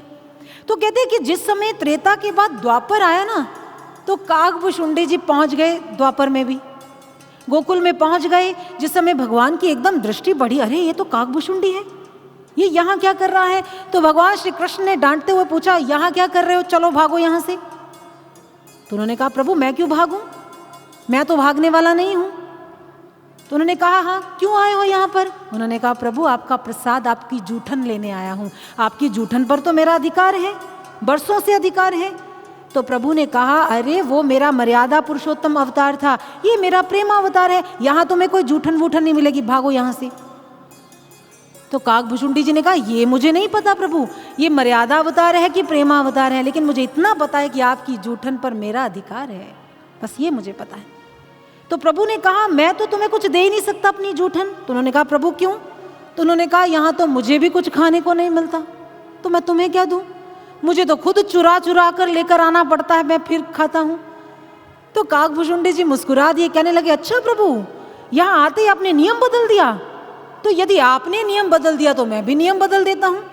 पहले मैं आपसे मांगता था कि प्रभु आप मुझे अपना प्रसाद दें, अपनी जूठन दें, आज मैं भी आपसे नहीं मांगूंगा। तो प्रभु ने कहा, फिर क्या करोगे। उन्होंने कहा, आप चुरा चुरा खाते, मैं आपसे चुरा कर ले जाऊंगा, इसमें कौन सी बड़ी बात है।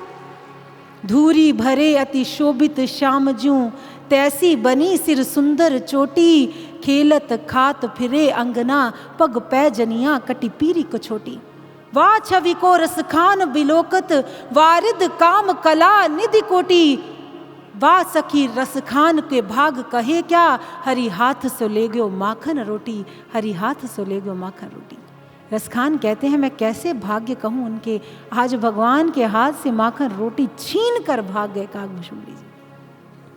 किसी ने बाबा से पूछा, बाबा ये भक्त बड़े विचित्र होते हैं, कुछ भी कर लेते हैं। उन्होंने कहा, यही तो बात है, क्योंकि भक्त और भगवान का नाता कैसा होता है, प्रेम का नाता होता है। और जहां प्रेम होता है ना, भगवान वहां बाध्य हो जाते हैं, उसके दास बनने के लिए भी तैयार हो जाते हैं, और अपने भक्तों के लिए कहीं भी प्रकट हो जाएंगे, अपने भक्तों को खुश करने के लिए, उनकी सुरक्षा के लिए कहीं भी आ जाएंगे। वो सीमा में नहीं है, हम सीमा में हैं, लेकिन भगवान तो असीम है ना। ऐसे ही एक भक्त हुए हैं इसी पवित्र भूमि के, नरसिंह मेहता जी।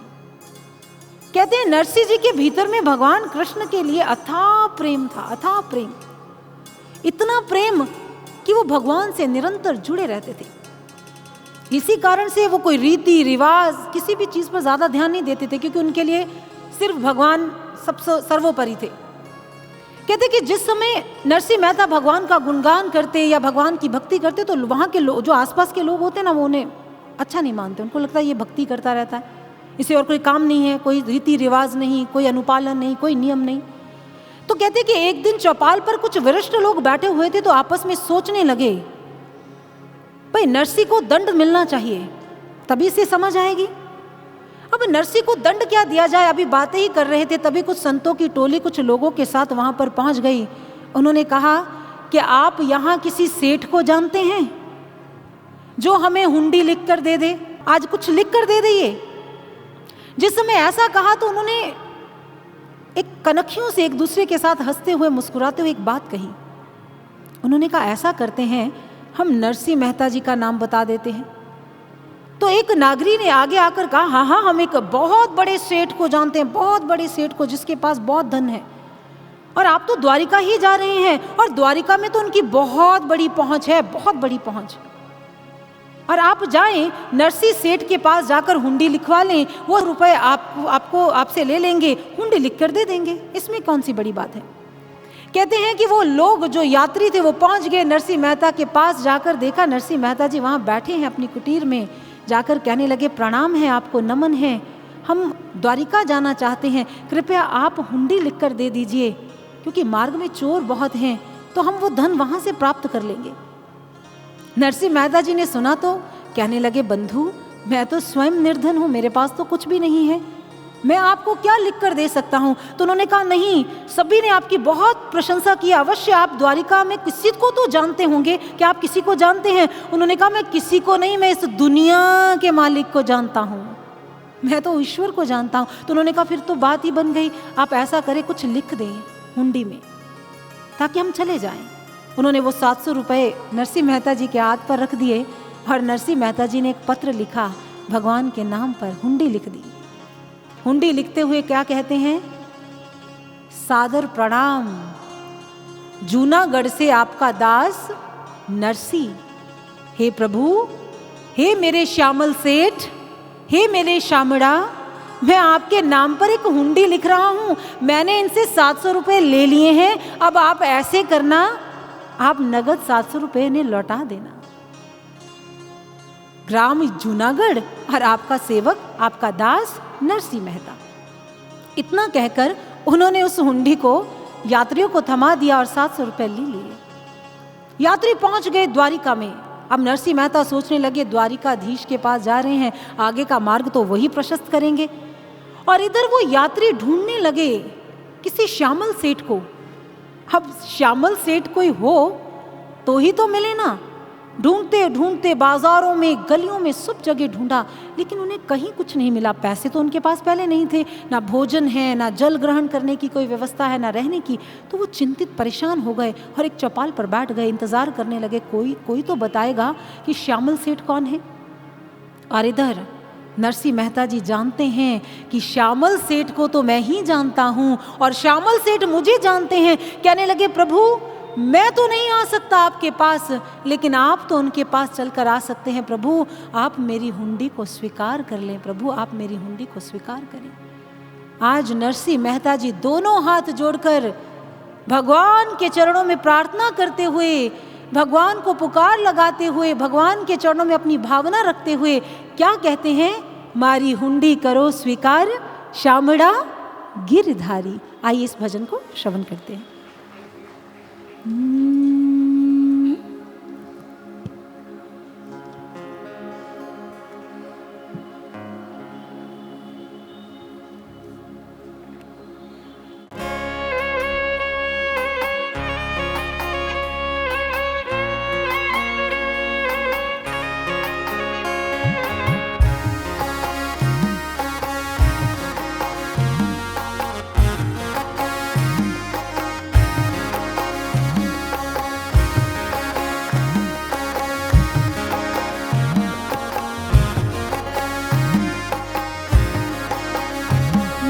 मारी हुंडी स्वीकारो महाराज रे शामड़ा गिरधारी।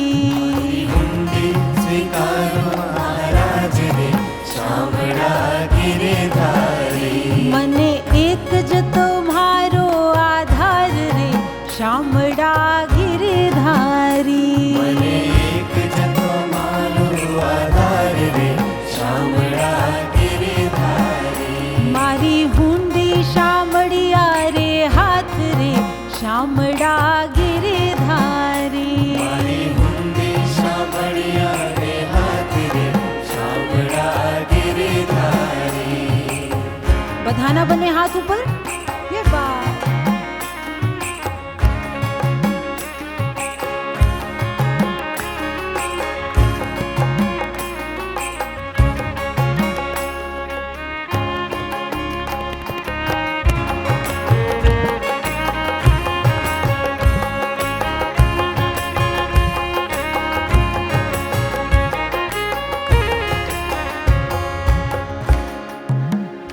राणा जी रड़ करी बड़ी मीरा के रे काज। जीरना प्याला मोकलिया रे वालो जिरनाते, रे वालो जिरनाते मारण हार रे शामड़ा गिरधारी।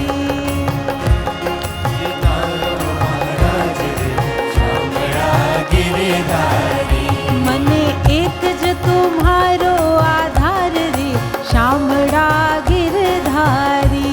मने एक ज तुम्हारो आधार रे शामड़ा गिरधारी। पोताना बने हाथ ऊपर, ये बात।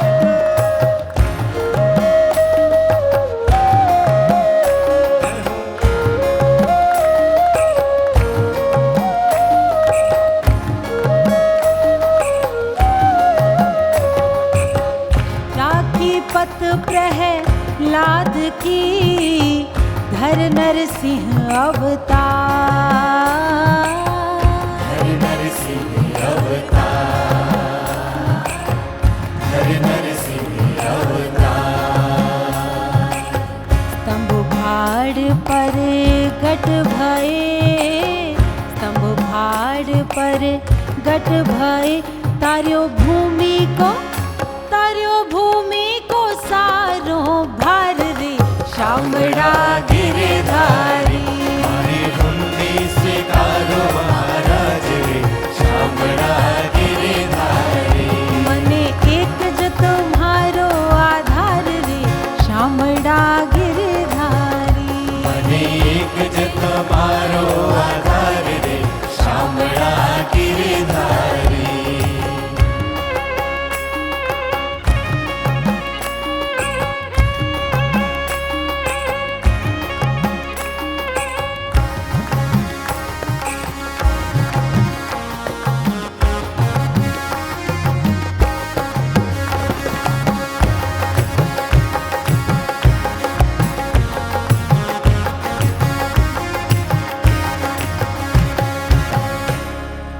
पांडवनी प्रतिज्ञा पाड़ी बड़ी द्रौपदी ना पूर्या चीर। नरसी मेहतानी हुंडी स्वीकार जो तमे सुभद्रा, तमे सुभद्रा बाई ना वीर जी शामड़ा गिरधारी। मारी हुंडी स्वीकारो महाराज रे शामड़ा गिरधारी। मने एक ज तुम्हारो आधार रे शामड़ा गिरधारी। मने एक ज तुम्हारो आधार रे शामड़ा गिरधारी। मारी हुंडी शामड़िया रे हाथ रे शामड़ा गिरधारी। मारी हुंडी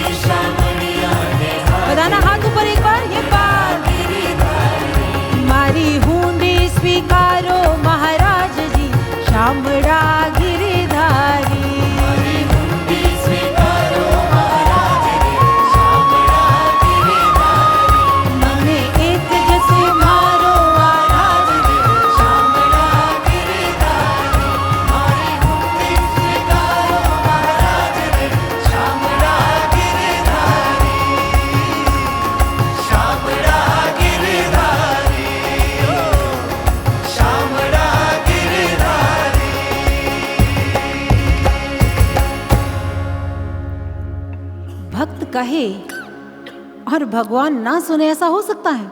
हो सकता है भाई? क्या ऐसा हो ही नहीं सकता।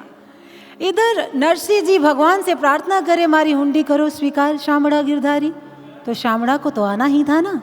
श्यामल सेठ बनकर मेरे प्रभु पहुंच गए वहां पर, और जैसे ही पहुंचे ढूंढ रहे हैं उन यात्रियों को, और जब यात्रियों के पास गए जाकर कहा मेरी नरसिंह की हुंडी आपके पास है, लाओ 2 हुंडी और ये पैसे ले लो।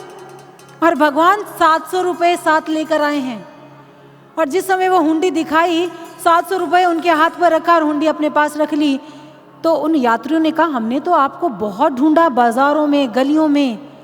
तो मेरे श्यामड़ा सेठ ने कहा मैं गलियों में नहीं मिलता हूँ, मैं तो एकांत में मिलता हूँ, मैं तो भीतर मिलता हूँ। वो हुंडी ली और प्रभु ने वो हृदय से लगा ली, क्योंकि वो भक्त की हुंडी है, वो भक्त का लिखा। मैंने संतों के श्रीमुख से सुना है, कहते हैं कि जिस समय भगवान ने वो हुंडी को पढ़ा तो उन्होंने एक और पत्र लिखा नरसिंह जी के लिए, और उन्हीं यात्रियों के हाथ थमा दिया, और उस पत्र पर लिखा नरसिंह तुम्हारे इस द्वारिकाधीश श्यामड़ा, इस श्यामल सेठ के पास सब कुछ है, तुम जब चाहो हुंडी लिखकर भेज दिया करो, जो मेरा है वो तेरा है, जो तेरा है वो मेरा है, चिंता मत करना। ऐसा श्यामड़ा हमें कहीं मिलेगा भला? कहीं भी प्रकट हो जाते हैं, कहीं भी प्रेम के पास में बंध जाते हैं, कहीं भी दौड़े आते हैं, और हम उस श्यामड़ा को छोड़कर ना जाने कहां कहां भटकते रहते हैं। ये दुर्भाग्य है हमारा। ये प्रेम का नाता है सज्जनों, ये प्रेम की डोरी है, इसमें प्रभु को बांधना होगा। और आज प्रभु को बांधा है तभी तो कभी वो काकभूषुंडी को खिलाते हैं, कभी भक्तों के लिए अवतार ले लिया, कभी कुछ करते हैं। क्यों कर रहे हैं? वो अपने लिए नहीं कर रहे हैं कुछ भी, वो भक्तों के लिए कर रहे हैं, भक्तों को प्रसन्न करने के लिए कर रहे हैं। और बाबा कहते हैं कि इस प्रकार से अपनी लीलाओं को वो करते जा रहे हैं। और गुरु वशिष्ठ जी को महाराज दशरथ जी कहते हैं कि आप अभी ये धीरे धीरे बड़े हो रहे हैं, आप इनको गुरुकुल में भेजें, इनकी शिक्षा को आप प्रारंभ करें। और उसी समय प्रभु श्री राम जी के और उनके भाइयों की शिक्षा को प्रारंभ करते हैं। ये एक बड़ा गहरा सूत्र है जो हम डिस्कस करेंगे, जो बहुत इम्पॉर्टेंट है। कहते हैं कि उस समय उपनीता वशिष्ठेन सर्व विद्या विशारदाह, गुरु वशिष्ठ जी ने उपनयन संस्कार किया और उनको दीक्षित किया और उनकी शिक्षा को प्रारंभ कर दिया। शिक्षा हमारे जीवन में बहुत उपयोगी है, लेकिन शिक्षा क्या है? मैं इस पर विचार नहीं करूंगी कि शिक्षा हमारे लिए कितनी महत्वपूर्ण है, लेकिन शिक्षा क्या है विचार करना पड़ेगा आज। एक बार गुरुदेव परम श्रद्धेय सर्वश्री आशुतोष महाराज जी से पूछा तो महर्षि ने कहा शिक्षा का तात्पर्य होता है बच्चों को परिपक्व बनाना, जिससे कि वो अपनी अपूर्णताओं को लांघ सकें। शिक्षा का अर्थ केवल रटन शक्ति तक सीमित नहीं रहना चाहिए। महर्षि कहते हैं शिक्षा का अर्थ ये नहीं होता कि एक व्यक्ति को, एक बच्चे को इस विशेष विषय की जानकारी दे दी, किताबी ज्ञान दे दिया, अंक अर्जित करने का एक सोर्स बता दिया, वो शिक्षा है। महर्षि कहते नहीं, शिक्षा वो होती है जो बच्चों को परिपक्व बनाती है, श्रेष्ठ व्यक्तित्वों का निर्माण करती है। ऐसी शिक्षा की समाज को जरूरत है, वो शिक्षा है। और जब एक बच्चा अपनी आत्मा के साथ तादात्म्य स्थापित करता है, सही मायने में वो तभी शिक्षा के अर्थ को समझ पाता है। स्वामी विवेकानंद जी ने एक बार कहा था, जो अपने आत्म तत्व को, अपने आत्म रूप को जान लेता है, वही सही मायने में शिक्षा के लक्ष्य को पा लेता है। लेकिन विडंबना यह है कि आज की शिक्षा के पास कोई लक्ष्य ही नहीं है। एक चित्रकार जब सज्जनों चित्र बनाता है ना, तो उसे भी पता है कि मैं कौन सा चित्र बनाने लगा हूं। मैंने कलम उठा ली है, उसे भी पता होता है कि अब मैं ये चित्र बनाऊंगा। उसके जहन में पहले चित्र आता है, फिर वो बनाता है। एक मूर्तिकार एक पत्थर को उठाता है, छेनी से प्रहार करता है, उसे पता है कि मैंने इस पत्थर में से क्या घड़ना है। लेकिन विडंबना है, आज एक शिक्षक को पता ही नहीं है कि शिक्षार्थी रूपी पत्थर को घड़ना कैसे है और इसे बनाना क्या है। ये विडंबना है, ये त्रासदी है आज समाज की। उसे स्वयं ही नहीं पता है। ऐसा नहीं है कि शिक्षा व्यवस्था को व्यवस्थित करने के लिए प्रयास नहीं किए जाते, गोष्ठियां नहीं होती, प्रोग्राम्स नहीं होते, सब कुछ होता है, लेकिन विडंबना ये है, जो सब कुछ गोष्ठियां जो हो रही हैं ना, ये बाहरी शिक्षा को लेकर हो रही हैं, पाठ्यक्रम को लेकर हो रही हैं। लेकिन जो आत्म विद्या है, जो अध्यात्म विद्या है, जो परा विद्या है, उसकी तो कोई बात ही नहीं करता, जिससे एक बच्चा सशक्त बनता है, परिपक्व बनता है, परिपूर्ण बनता है। आज के विद्यालय, आज की यूनिवर्सिटीज में पढ़ाया जाता है, सिखाया जाता है, बताया जाता है, लेकिन बनाया नहीं जाता। वहां चरित्रों का निर्माण नहीं हो रहा है। आज शिक्षालयों में बच्चों को केवल करियर ओरिएंटेड बनाया गया है। आप धन कमाओ, बस एक मशीन बन जाओ, यहां तक सीमित कर दिया गया है।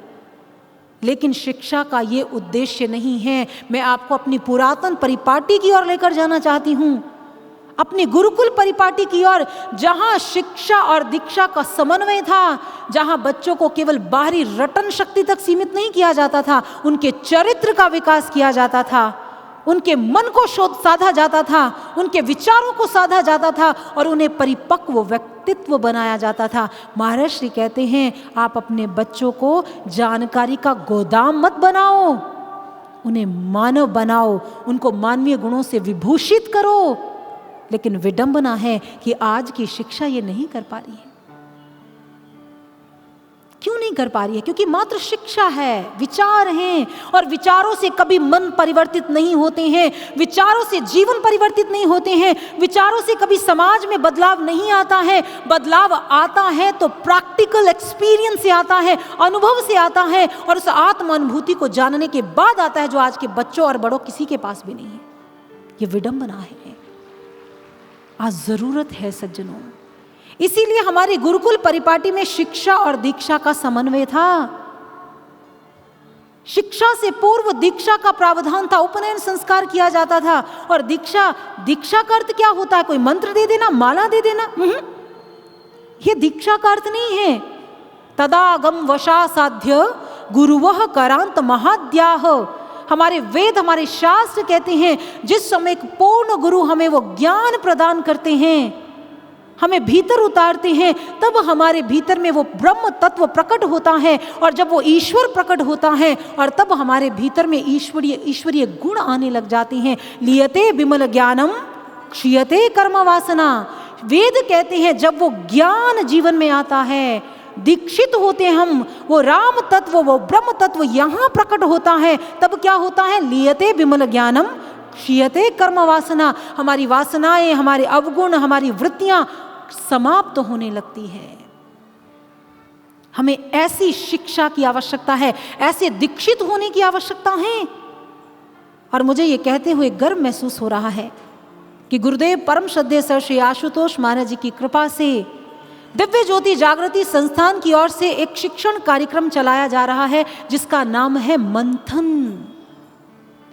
मंथन एक ऐसा कार्यक्रम है जिसमें केवल बच्चों को शिक्षा नहीं दी जाती कि आपको अच्छा बनना है, बल्कि उन बच्चों को सशक्त मानव बनाया जा रहा है, परिपक्व व्यक्तित्व बनाया जा रहा है गुरुदेव सर श्री आशुतोष महाराज जी की कृपा से। क्योंकि महाराज जी कहते हैं, बच्चों के भीतर में अथाह शक्ति होती है। यदि उस शक्ति को जागृत कर दें तो वो स्व के साथ साथ राष्ट्र के उत्थान में अपनी अहम भूमिका निभाते हैं। और यदि बच्चे अशिक्षित रह गए, अदीक्षित रह गए, तो वो अपना भी निर्माण नहीं कर पाएंगे, तो समाज का निर्माण कैसे कर पाएंगे? इसलिए बच्चों को उठाने की, बच्चों को घड़ने की आवश्यकता है। और यही कारण है कि मंथन का ये दावा है, शिक्षा और दीक्षा दोनों के समन्वय से ही भारत ही नहीं, संपूर्ण विश्व की रीढ़ मजबूत होगी। इसलिए बच्चों को शिक्षा और दीक्षा दोनों की आवश्यकता है। और गुरुदेव सर श्री आशुतोष महाराज जी की कृपा से इस कार्यक्रम के अंतर्गत सबसे पहले शिक्षा के लिए चुना महाराज श्री ने उन बच्चों को जो या तो पढ़ाई की छोड़ चुके हैं या छोड़ने की कगार पर हैं। क्योंकि महाराज श्री कहते हैं, यदि ये बच्चे शिक्षित नहीं होंगे तो ये आतंकवाद की गतिविधियों में जाएंगे, ये नशा करेंगे, ये धोखा करेंगे, ये चोरी करेंगे, ये अपने लक्ष्य से च्युत हो जाएंगे। ये इनका दोष नहीं है, इनको संभालना हमारा दायित्व है। इसीलिए मंथन एक ऐसा प्रकल्प है हमारा, जिसमें ऐसे बच्चों को जो स्लम एरिया में रहते हैं, गरीब हैं, जो पढ़ नहीं सकते, उनको पढ़ाया जाता है, उन्हें बनाया जाता है, उन्हें घड़ा जाता है। और ये गुरुदेव सर श्री आशुतोष महाराज जी की कृपा है कि आज मंथन के अंतर्गत ना जाने कितने स्कूल खोले जा चुके हैं और कितने ही बच्चों को एजुकेशन दी जा चुकी है और दी जा रही है, और वो बच्चे आने वाले राष्ट्र के उत्थान में अपनी अहम भूमिका निभाएंगे और निभा भी रहे हैं। वो जागृत बच्चे हैं।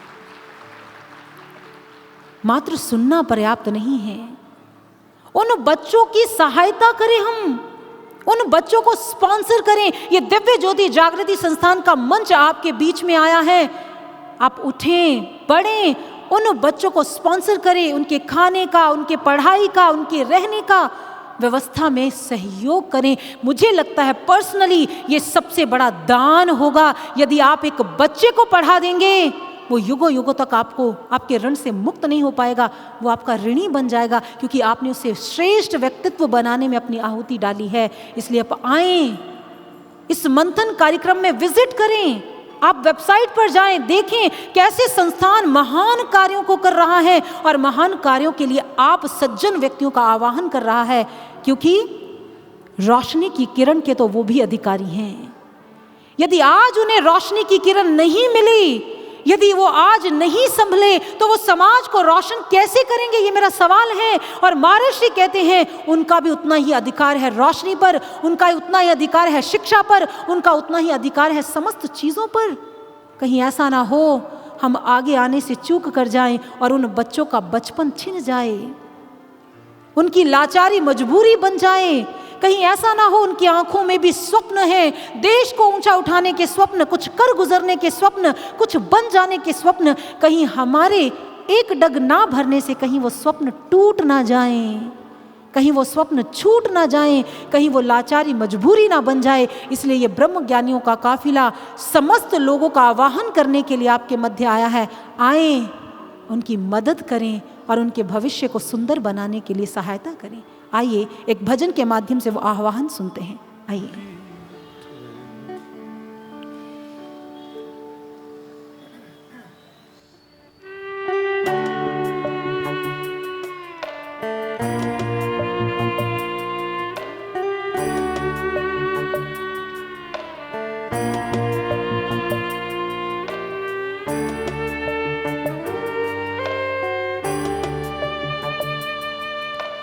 मासूम सा बचपन कहीं समय से पहले ना मर जाए, आँखों में सपने कई आँखों में ही ना मर जाए, मजबूरियाँ लाचारियाँ मजबूरियाँ लाचारियाँ कहीं बेड़ियाँ न बन जाए।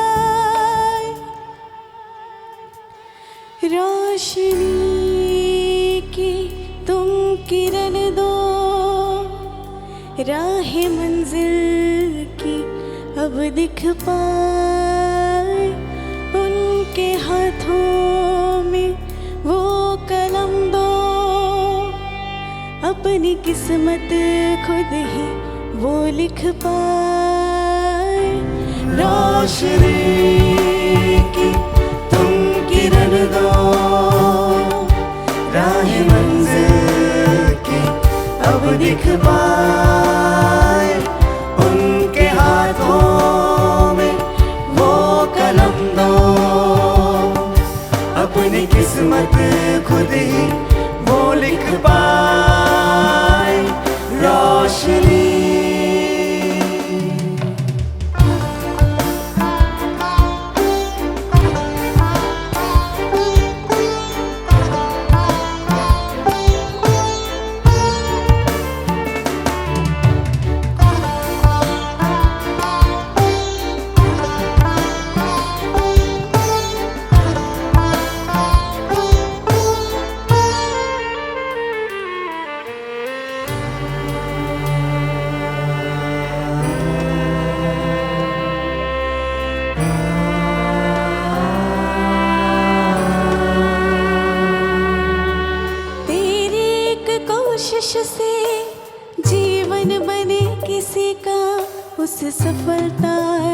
बढ़कर कुछ है कहीं। आशा कुछ बनने की किसी दिल में जो जगाए, ऐसे कर्म से बढ़कर कुछ है कहीं। खुद को ही सफल बनाते सब पीछे ना छूट जाए। रोशनी की तुम किरण दो, राह मंजिल की अब दिख पाए उनके हाथों में वो कलम दो, अपनी किस्मत खुद ही वो लिख पाए। रोशनी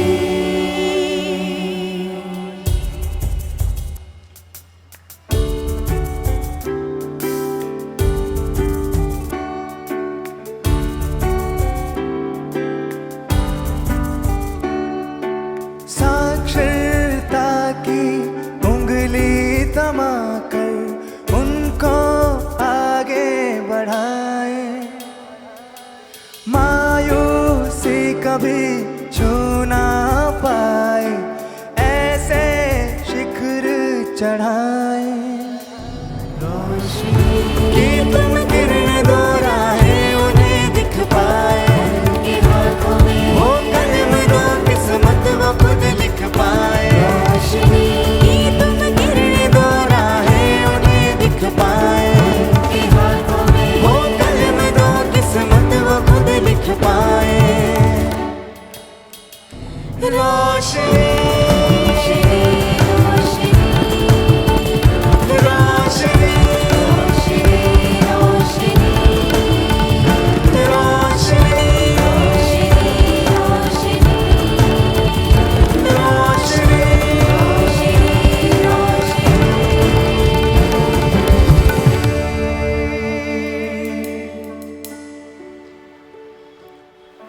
प्रभु श्री राम जी की कथा समाज को बदलने वाली कथा है, समाज को जगाने वाली कथा है।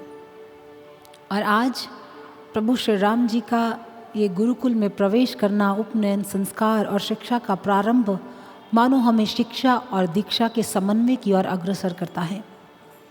और गोस्वामी तुलसीदास जी संक्षिप्त में वर्णन देते हैं कि अल्पकाल विद्या सब पाई। प्रभु श्री राम जी अपने भाइयों के साथ गुरुकुल में प्रवेश करते हैं और बहुत ही कम समय में, अल्पकाल में समस्त विद्याओं को अर्जित कर पुनः अयोध्या की भूमि की ओर लौट आते हैं। आप कहेंगे इतनी जल्दी लौट आए? क्योंकि बहुत सारे मार्मिक रहस्य हैं जिनका उद्घाटन करना बहुत अनिवार्य है आज के समाज के लिए। यदि वो रह गए तो यहाँ सभा का, आपसे मिलने का वो औचित्यपूर्ण नहीं होगा। गोस्वामी तुलसीदास जी कहते हैं कि अल्पकाल में विद्या को प्राप्त कर प्रभु अयोध्या की भूमि पर लौट आए और उधर वन प्रदेश में राक्षसों का अत्याचार चरमोत्कर्ष पर पहुंच गया। जिस समय मुनि विश्वामित्र जी ने देखा कि राक्षसों का अत्याचार बढ़ गया है, तो उसी समय गाधी तनय मन चिंता व्यापी, हरिबिन मरे न निशिचर पापी, कि भगवान श्री राम के बिना इन निशाचरों का अंत नहीं होगा।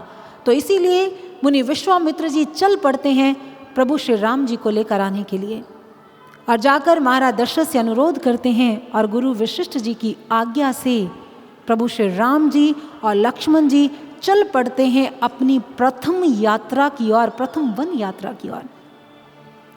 और गोस्वामी तुलसीदास जी कहते हैं कि जिस समय ये प्रभु की पहली यात्रा है, जो प्रभु ने राक्षसों के विरुद्ध, आतंक के विरुद्ध उठाई, और मार्ग में ताड़का का वध करते हैं, सुबाहु का अंत करते हैं और मारीच को बिना फल के बाण मारते हैं और वह 100 योजन की दूरी पर जाकर गिर पड़ता है।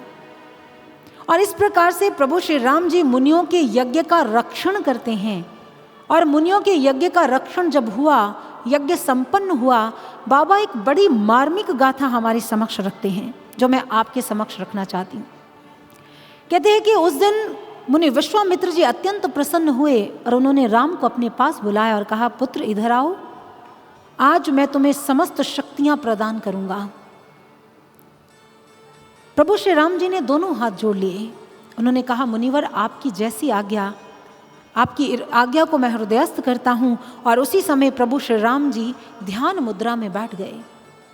और जिस समय प्रभु श्री राम जी ध्यान मुद्रा में बैठ गए, उस समय मुनि विश्वामित्र जी एक एक अस्त्र का आह्वान करते हैं और बुलंद स्वर में कहने लगे, हे राघव, आज मैं तुम्हें धर्म चक्र, ज्ञान चक्र, इंद्र चक्र, पशुपाश अस्त्र दूंगा जिससे तुम शत्रुओं का विनाश कर सकते हो।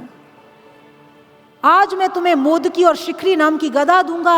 मैं ऐसी ऐसी तलवारें, ऐसे ऐसे मंत्र दूंगा जिससे तुम संपूर्ण विश्व को जीत सकते हो। और उसी समय मुनि विश्वामित्र जी एक एक मंत्र का आवाहन करते हैं और कभी इंद्र अस्त्र आता है और प्रभु श्री राम जी को वो भेंट स्वरूप देते हैं। फिर ब्रह्मास्त्र का संधान करते हैं और स्मरण करते हैं और उन्हें चलाना भी सिखाते हैं। और एक एक कर वो अस्त्र प्रभु श्री राम जी को भेंट स्वरूप देते चले जा रहे हैं। ब्रह्मास्त्र दिया, विष्णु जी का चक्र दिया, भगवान पशुपति का त्रिशूल दिया, और इस प्रकार से एक एक अस्त्र से उन्हें विभूषित कर रहे हैं और प्रभु श्री राम जी उन अस्त्रों को ग्रहण कर रहे हैं। बाबा कहते हैं कि जिस समय उन्होंने उन एक एक कर अस्त्रों को ग्रहण करना प्रारंभ किया तो उन्होंने दोनों हाथ जोड़कर प्रभु श्री राम जी ने कहा, हे विप्रवर, आपने मुझे समस्त अस्त्रों को चलाना तो सिखा दिया है, लेकिन लौटाना नहीं सिखाया है। अगर लौटाना नहीं सीखेंगे तो चलाने का कोई औचित्य नहीं रहेगा। और इन तीरों को, इन अस्त्रों को वापस कैसे लेते हैं, तभी तो समाज का कल्याण हो पाएगा। और उस समय मुनि विश्वामित्र जी उन्हें चलाना और लौटाना दोनों सिखाते हैं। और उस समय विश्वामित्र जी अपने स्थान से खड़े होकर कहते हैं, राघव, आज तुम समस्त शक्तियों से विभूषित हो चुके हो। तुम्हारे भीतर में समस्त शक्तियों का आगमन हो चुका है। तुम एक क्षण में इस संपूर्ण आर्यावर्त को, क्या संपूर्ण ब्रह्मांड को जीत सकते हो। इतनी शक्तियां आ गई हैं तुम में। गोस्वामी तुलसीदास जी कहते हैं, मेरे प्रभु श्री राम जी का व्यक्तित्व कैसा है वो यहाँ रूबरू कराते हैं हमें। उन्होंने कहा, मेरे प्रभु ने अनंत शक्तियों को प्राप्त कर लिया, लेकिन दोनों हाथ जुड़े हैं, विनम्रता है। दोनों हाथ जोड़कर प्रणाम किया, कहने लगे, गुरुदेव, ये तो आपकी कृपा है जो आपने मुझे इसके योग्य समझा। ये आपकी दया है, इसमें मेरा कोई सामर्थ्य नहीं है। गोस्वामी तुलसीदास जी कहते हैं कि प्रभु श्री राम जी का चरित्र हमें विनम्रता सिखाता है। इतनी शक्ति पाकर प्रभु श्री राम अपने स्थान से उठकर ये नहीं कहा उन्होंने कि अब मैं त्रिलोकी नाथ बन गया हूं, मुझ में अनंत शक्तियां आ गई हैं, अब मैं एक क्षण में सब कुछ नष्ट भ्रष्ट कर सकता हूं।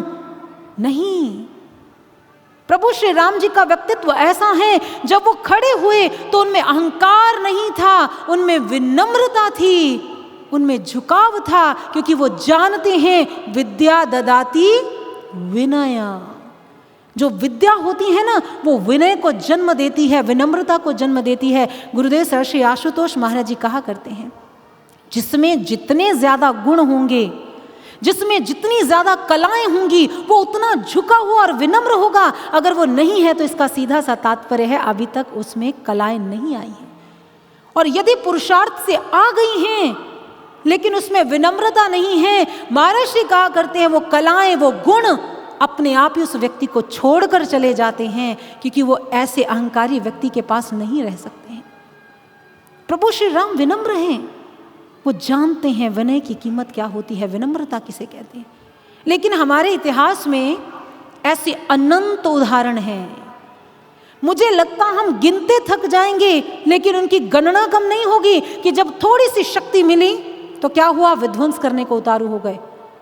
इंसान की फितरत है, उसे थोड़ा सा पद मिलता है, थोड़ी सी शक्ति मिलती है तो वो उद्दंड हो जाता है, वो दूसरों को गुलाम बनाने में विश्वास करता है लेकिन लोगों का दिल जीतने में विश्वास नहीं रखता। प्रभु श्री राम जी उचित लीडर हैं, वो जानते हैं, वो किसी को गुलाम नहीं बनाते, किसी पर आधिपत्य नहीं करते हैं, वो दिलों को जीतना जानते हैं, वो हृदयों को जीतना जानते हैं। इसलिए उनके भीतर में अहम भाव नहीं, विनम्रता है, ऐसे गुण है उनमें। लेकिन इतिहास में ऐसे बहुत सारे अनगिनत उदाहरण हैं, शक्ति पाकर ही उद्दंडता एक क्षण में आ गई, एक क्षण में जीवन बदल गया। और मैं आपको लेकर चलना चाहूंगी इतिहास के एक ऐसे उदाहरण की ओर, ऐसा उदाहरण रक्त बीज का उदाहरण। कहते हैं कि जिस समय रक्त बीज राक्षस अपनी शक्तियों को बढ़ाने के लिए भगवान महादेव का आराधन करने के लिए चल पड़ा और कठोर तपस्या प्रारंभ कर दी। दोनों हाथ जोड़कर भगवान आशुतोष का ध्यान करने लगा। ओम रुद्राय नमः, ओम महादेवाय नमः, ओम रुद्राय नमः। आज भगवान महादेव को वो प्रसन्न करना चाहता है, क्योंकि उसके भीतर में एक अभिलाषा है, अनंत शक्तियों को पाने की अभिलाषा। जिस समय भगवान महादेव ने उसकी आराधना को देखा तो प्रसन्न हो गए और उसके समक्ष प्रकट हो गए। कहने लगे, मांगो, क्या चाहिए? तो उस समय उस राक्षस ने कहा, हे प्रभु, यदि आप मुझे कुछ देना चाहते हैं तो मुझे यह वर दें कि यदि मेरे रक्त की एक बूंद भी जमीन पर गिरे तो उसमें से बलशाली रक्त बीज पैदा हो जाए और कोई मेरा अंत ना कर सके। जिस समय भगवान महादेव ने सुना, कहा, तथास्तु, ऐसे ही होगा। कथा कहती है कि जिस समय रक्त बीज ने ऐसी शक्ति को प्राप्त किया तो अट्टहास करना प्रारंभ कर दिया। अट्टहास करता हुआ तीनों लोगों का ईश्वर बन बैठा और उस समय उसने उद्घोष किया, मैं रक्त बीज तीनों लोगों का ईश्वर हूं और आज समस्त देवगण मेरे अधीन हैं। और उसी समय युद्ध का बिगुल बजा दिया रक्त बीज ने और देवताओं के साथ घमासान युद्ध प्रारंभ हो गया। अपने अहंकार के मद में चूर राक्षस ने देवताओं को मिटाना प्रारंभ कर दिया, उनका अंत करना प्रारंभ कर दिया। और जिस समय देवराज इंद्र ने देखा इस राक्षस का अंत बहुत अनिवार्य है, अपने इंद्र वज्र से जोर से प्रहार किया और जैसे ही रक्त की बूंद जमीन पर गिरी उसमें से हजारों रक्त बीज पैदा हो गए। जिस समय इंद्रराज ने देखा, अरे ये क्या, इसमें से तो अनंत रक्त बीज पैदा हो रहे हैं, अब इनका अंत करना हमारे वश में नहीं है। और उसी समय समस्त देवी देवता माँ दुर्गा का आह्वान करते हैं, माँ दुर्गा का स्मरण करते हैं, हे माँ दुर्गा, आप अपने सौम्य रूप का परित्याग कर अपने तेज को धारण करें और इन राक्षसों से हमारी रक्षा करें। और जिस समय ऐसी प्रार्थना, ऐसी गुहार की तो कथा बताती है कि माँ दुर्गा ने उसी क्षण देवी काली का रूप धारण कर लिया, चंडिका का रूप धारण कर लिया और विराट विशाल आकार में देवताओं के समक्ष प्रकट हो गई और अपने हाथ में अस्त्र शस्त्रों को धारण कर अत्यंत क्रोधित अवस्था में पहुंच गई राक्षसों के साथ युद्ध करने के लिए। और जैसे ही राक्षसों को मिटाती चली जा रही है अपने अस्त्रों से, अपने प्रहारों से, रक्त बीज ने देखा ये कौन स्त्री है जो राक्षसों का अंत करने के लिए आतुर हो गई है। उसी समय रक्त बीज माँ काली के साथ युद्ध करने के लिए पहुंच गया और जैसे ही माँ काली ने प्रहार किया और उसके रक्त की बूंद धरती पर गिरी तो उसमें से असंख्य रक्त बीज पैदा हो गए। तो माँ कुपित हो उठी, माँ की बाहें तन गई, नेत्र विशाल हो गए, माँ के कुंतल खुल गए, मानो केश ऐसे प्रतीत हो रहे हैं मानो कंधे नहीं हैं, ये हिमालय के शिखर पर मानो घने काले बादल छा गए हों। माँ ने जिस समय ऐसे रक्त बीज की दुष्टता को देखा तो माँ कुपित हो चुकी, इतनी कुपित हो गई कि जोर जोर से हुंकार भरने लगी और डग भरते हुए रक्त बीज का अंत करने के लिए आगे बढ़ गई। और आज माँ अत्यंत काली और चंडिका के रूप को धारण कर किस प्रकार से विशालकाय रूप धारण कर राक्षसों का अंत करती है, आइए उस दृश्य को देखते हैं।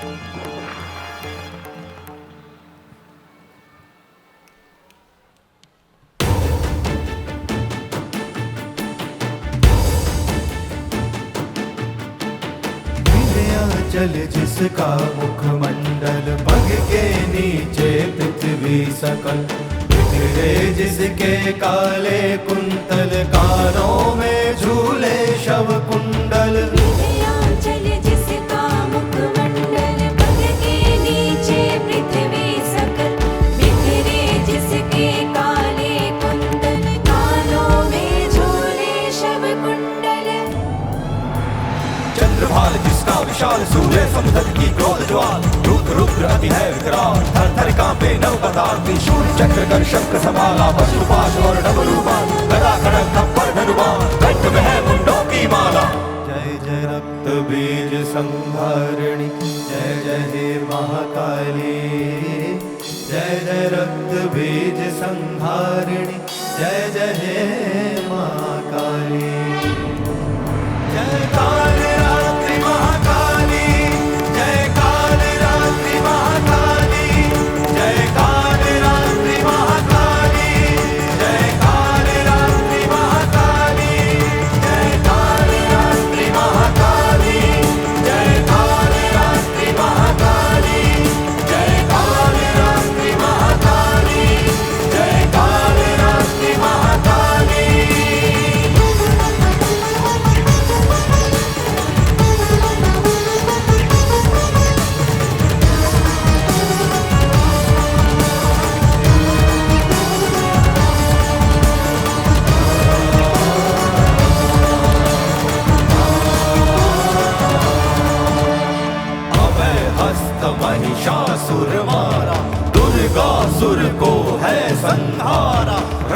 बीज के रक्त पान को वाहिनी कर में खप्पर धारा।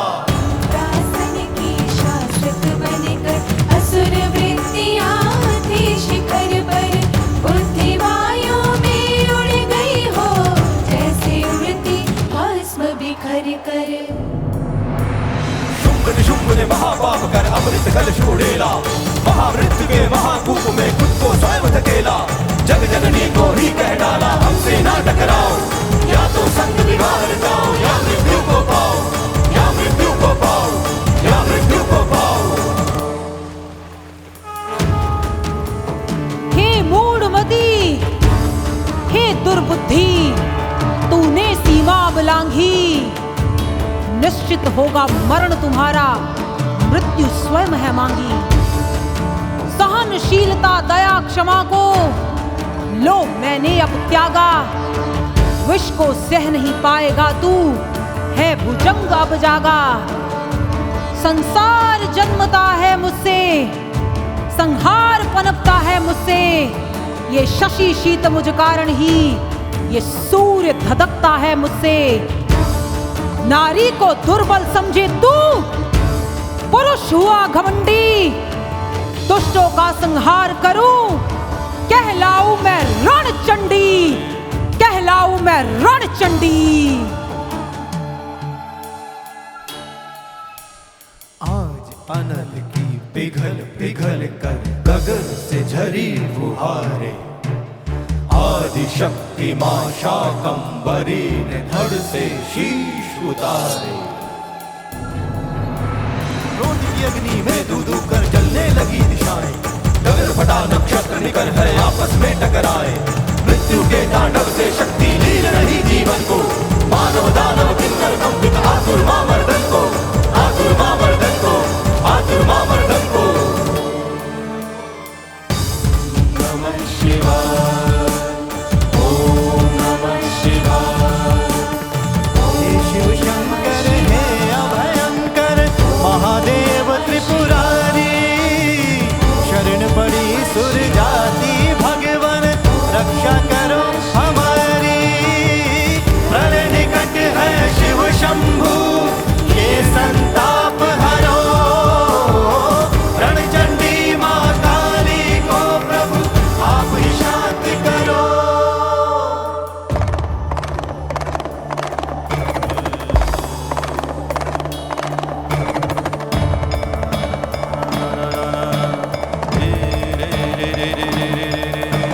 उठे सिंहासन से नटराजन, ताकि पीड़ा हर पाए। आदि शक्ति मां जग कल्याणी सौम्य रूप धर पाए। शिव लीला से शांत हुई मां धीरो हो निरंतर। जय जय जय शिव शंकर, जय शिवा शिव शंकर, जय जय जय शिव शंकर, जय शिवा शिव शंकर।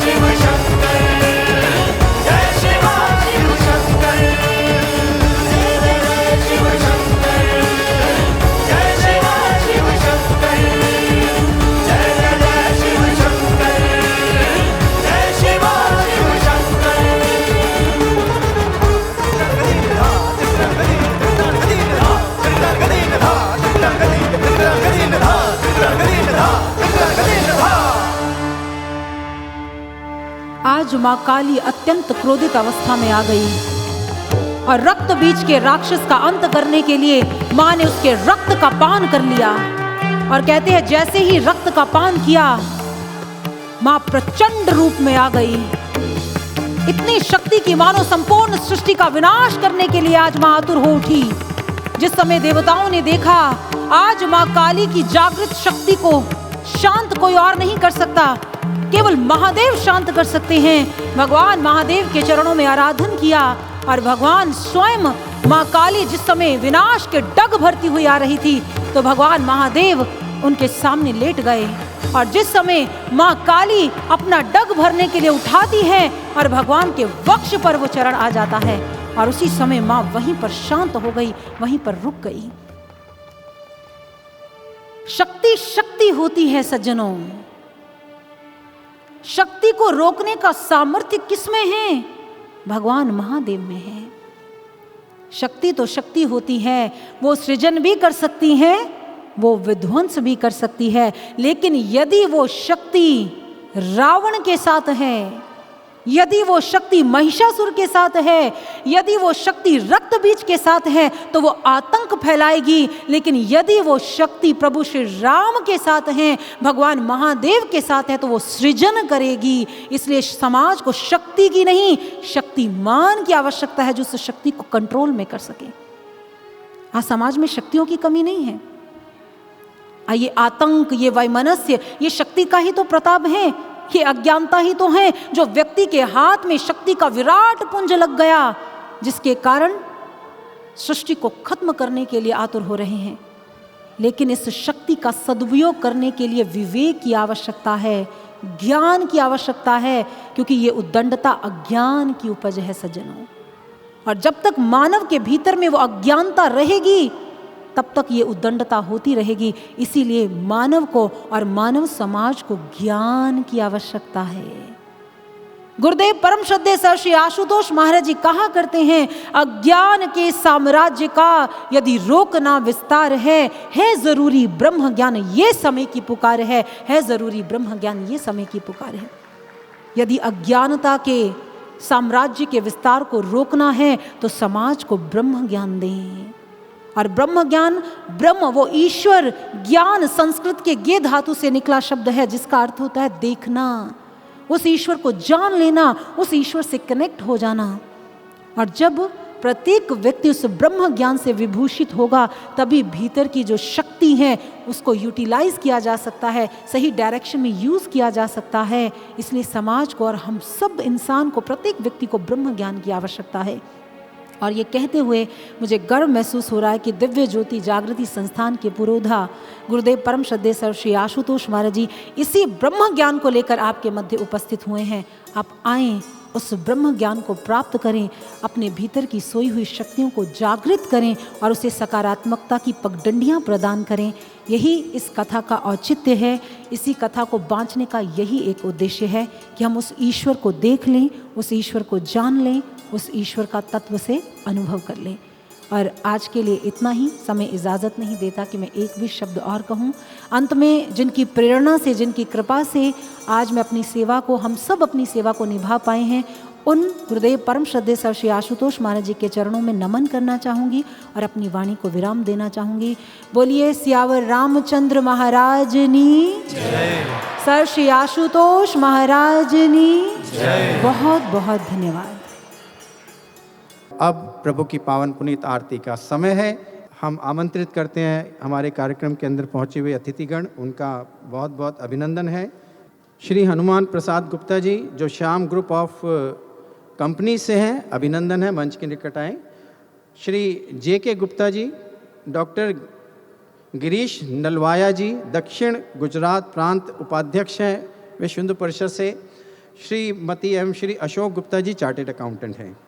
श्री हितेंद्र भाई पटेल जी, श्री सोमनाथ जी गुप्ता, श्री रंजीत कुमार झा जी, श्री RB गोयल जी, श्री रमेश जी अग्रवाल, श्री जसवंत निजानंद जी चेयरमैन हैं। अब ये जो सभी जिनके नाम कर रहे हैं ये हीराधन सोसाइटी से आए हैं, उनके चेयरमैन हैं जसवंत निजानंदी जी। और श्री कनु भाई जी कैशियर हैं, श्री विपिन भाई जडेजा जी और श्री ओम प्रकाश बोहरा जी वाइस चेयरमैन है। आप सबसे आग्रह की कृपया मंच के निकट आएँ। श्री अतुल मिश्रा जी, आपसे भी आग्रह की कृपया आप मंच के निकट आएँ। श्री अशोक भाई रावल जी क्षेत्रीय मंत्री हैं विश्व हिंदू परिषद के। श्री सुरेश पांडे जी साबरमती जिला मंत्री VHP। श्री शशिकांत भाई पटेल जी कर्नावती महानगर मंत्री VHP। श्री भरत भाई विभाग उपाध्यक्ष VHP। श्री भरत पंजाबी विभाग संपर्क प्रमुख वीएचपी श्री वजू भाई वगासिया जी, पूर्व राष्ट्रीय उपाध्यक्ष अध्यक्ष हैं लघु उद्योग भारती के, और श्री दिलीप भाई पवानी जी, पूर्व महानगर संचालक हैं आरएसएस के। आपसे भी आग्रह कि कृपया मंच के निकट आएं। कार्यक्रम के मुख्य यजमान श्रीमती एवं श्री मदन लाल गुप्ता जी, जीटीएम फैब्रिक मिल से, श्रीमती एवं श्री ढालू राम जी मगलानी मणिनगर से, श्रीमती प्रतिभा सिंह गांधीनगर से, बहन श्रीमती पुष्पा बिंदल जी चिड़ीपाल इंडस्ट्रीज लिमिटेड अहमदाबाद से। आज के कार्यक्रम के उत्सव यजमान श्री रामस्वरूप जी अग्रवाल परिवार, Shri Basant ji Agarwal chartered accountant and MD global group of companies. आपसे आग्रह कि कृपया सपरिवार आप मंच के निकट आएं। श्रीमती एवं श्री चंद्रभूषण जी प्रजापति चांदखेड़ा से, श्रीमती एवं श्री ओम प्रकाश सिंह जी अहमदाबाद से। सभी उत्सव यजमान हैं, कृपया मंच के निकट आएं। आज के दैनिक यजमान श्री रघुवीर सिंह जी बड़सर, श्री शैलेश चौहान जी भुज से, और श्री लाल सिंह इंद्र सिंह यादव एवं श्री लालचंद यादव जी। आपसे भी आग्रह कि कृपया आप मंच के निकट आएं। और मंचासीन सभी संत समाज से मेरा आग्रह है कि आज की पावन पुनीत आरती मंच से गाएं और हम सभी उस आरती में सम्मिलित होते हैं।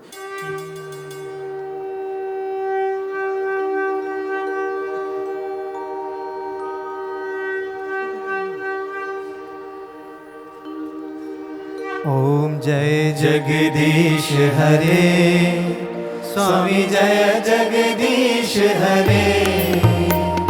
भक्त जनों के संकट, दास जनों के संकट क्षण में दूर करे। हरि ओम जय जगदीश हरे।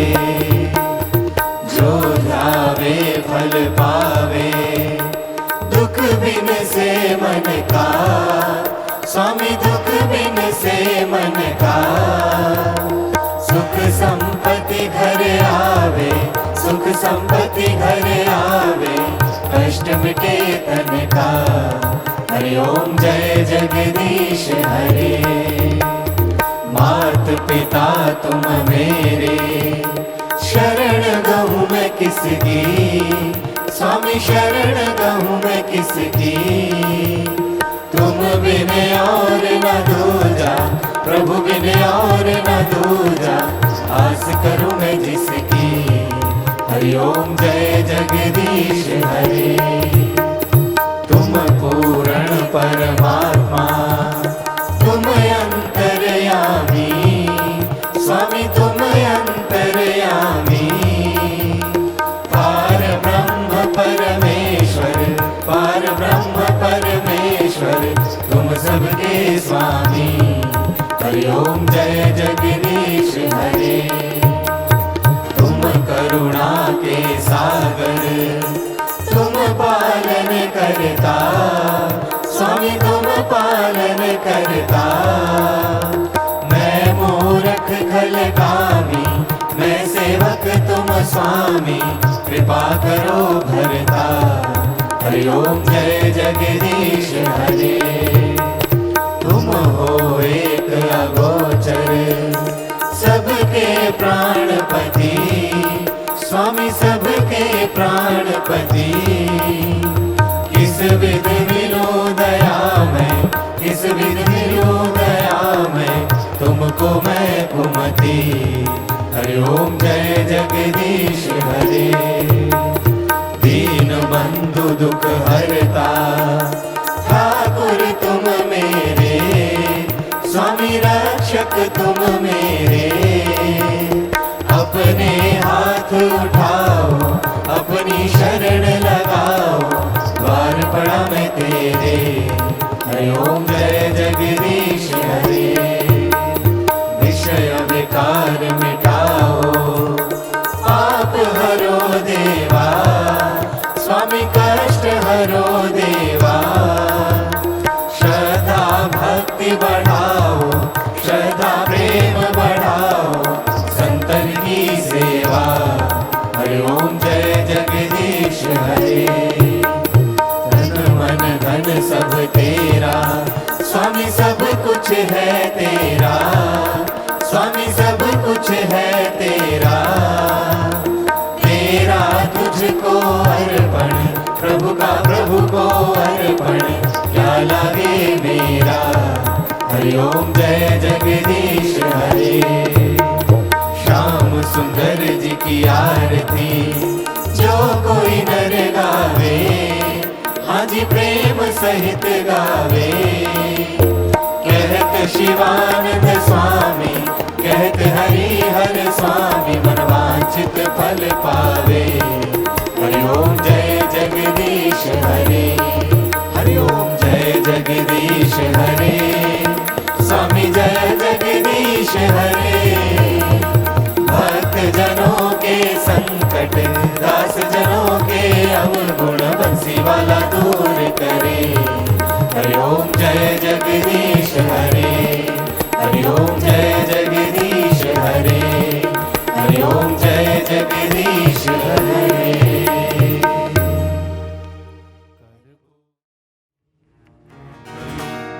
भूमि देव भूमि पुण्य करा अजय सर्वोत्तमा। अयोध्या भूमि देव भूमि पुण्य करा अजय सर्वोत्तमा। अयोध्या भूमि देव भूमि पुण्य करा अजय सर्वोत्तमा। जय जय रामा, जय रामायोध्यापति श्री रामचंद्राय। जय जय रामा, जय रामायोध्यापति श्री रामचंद्राय।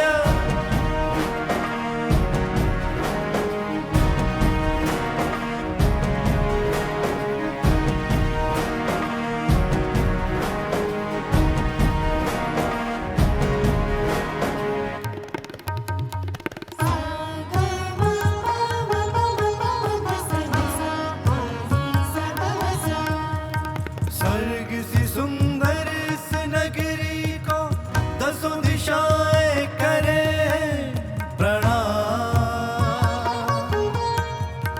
समृद्धि यहाँ निराली है, कुबेर भुजाएं करे प्रणाम। स्वर्णिम जल से सजी दीवारें, ऊंचू में है महाहिमालय। शक्तिशाली यहाँ नारियां दुर्गा भगवती कहलाए।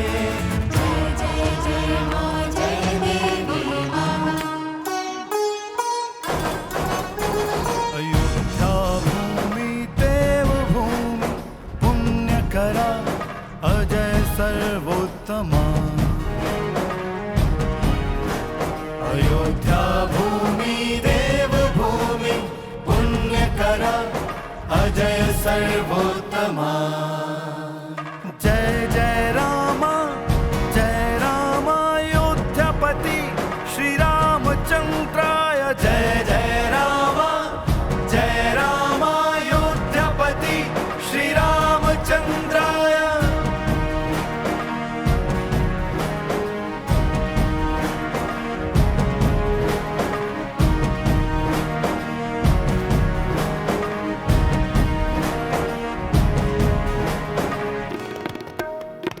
सर्वोत्तम नगरी में गूंजे वीणा बंसी और मृदंगा। वृक्षावलियों से उड़ पक्षी भरे उड़ान विहंगम। अवधपुरी के प्राणों में बसती वेद ऋचाएं। हवन कहीं पे पूजन ऋषि मुनि कराए।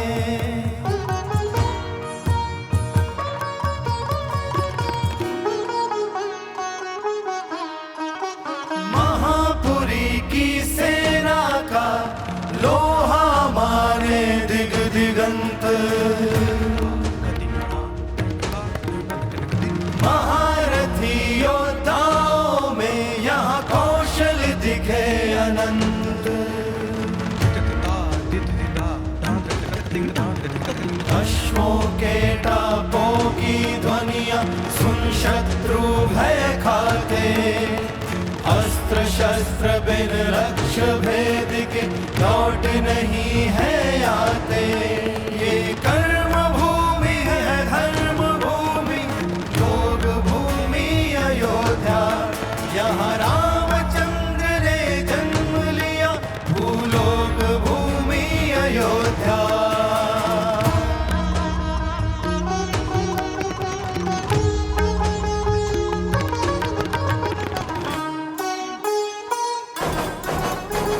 अयोध्या भूमि देव भूमि, पुण्य करा अजय सर्वोत्तमा। अयोध्या भूमि देव भूमि, पुण्य करा अजय सर्वोत्तमा।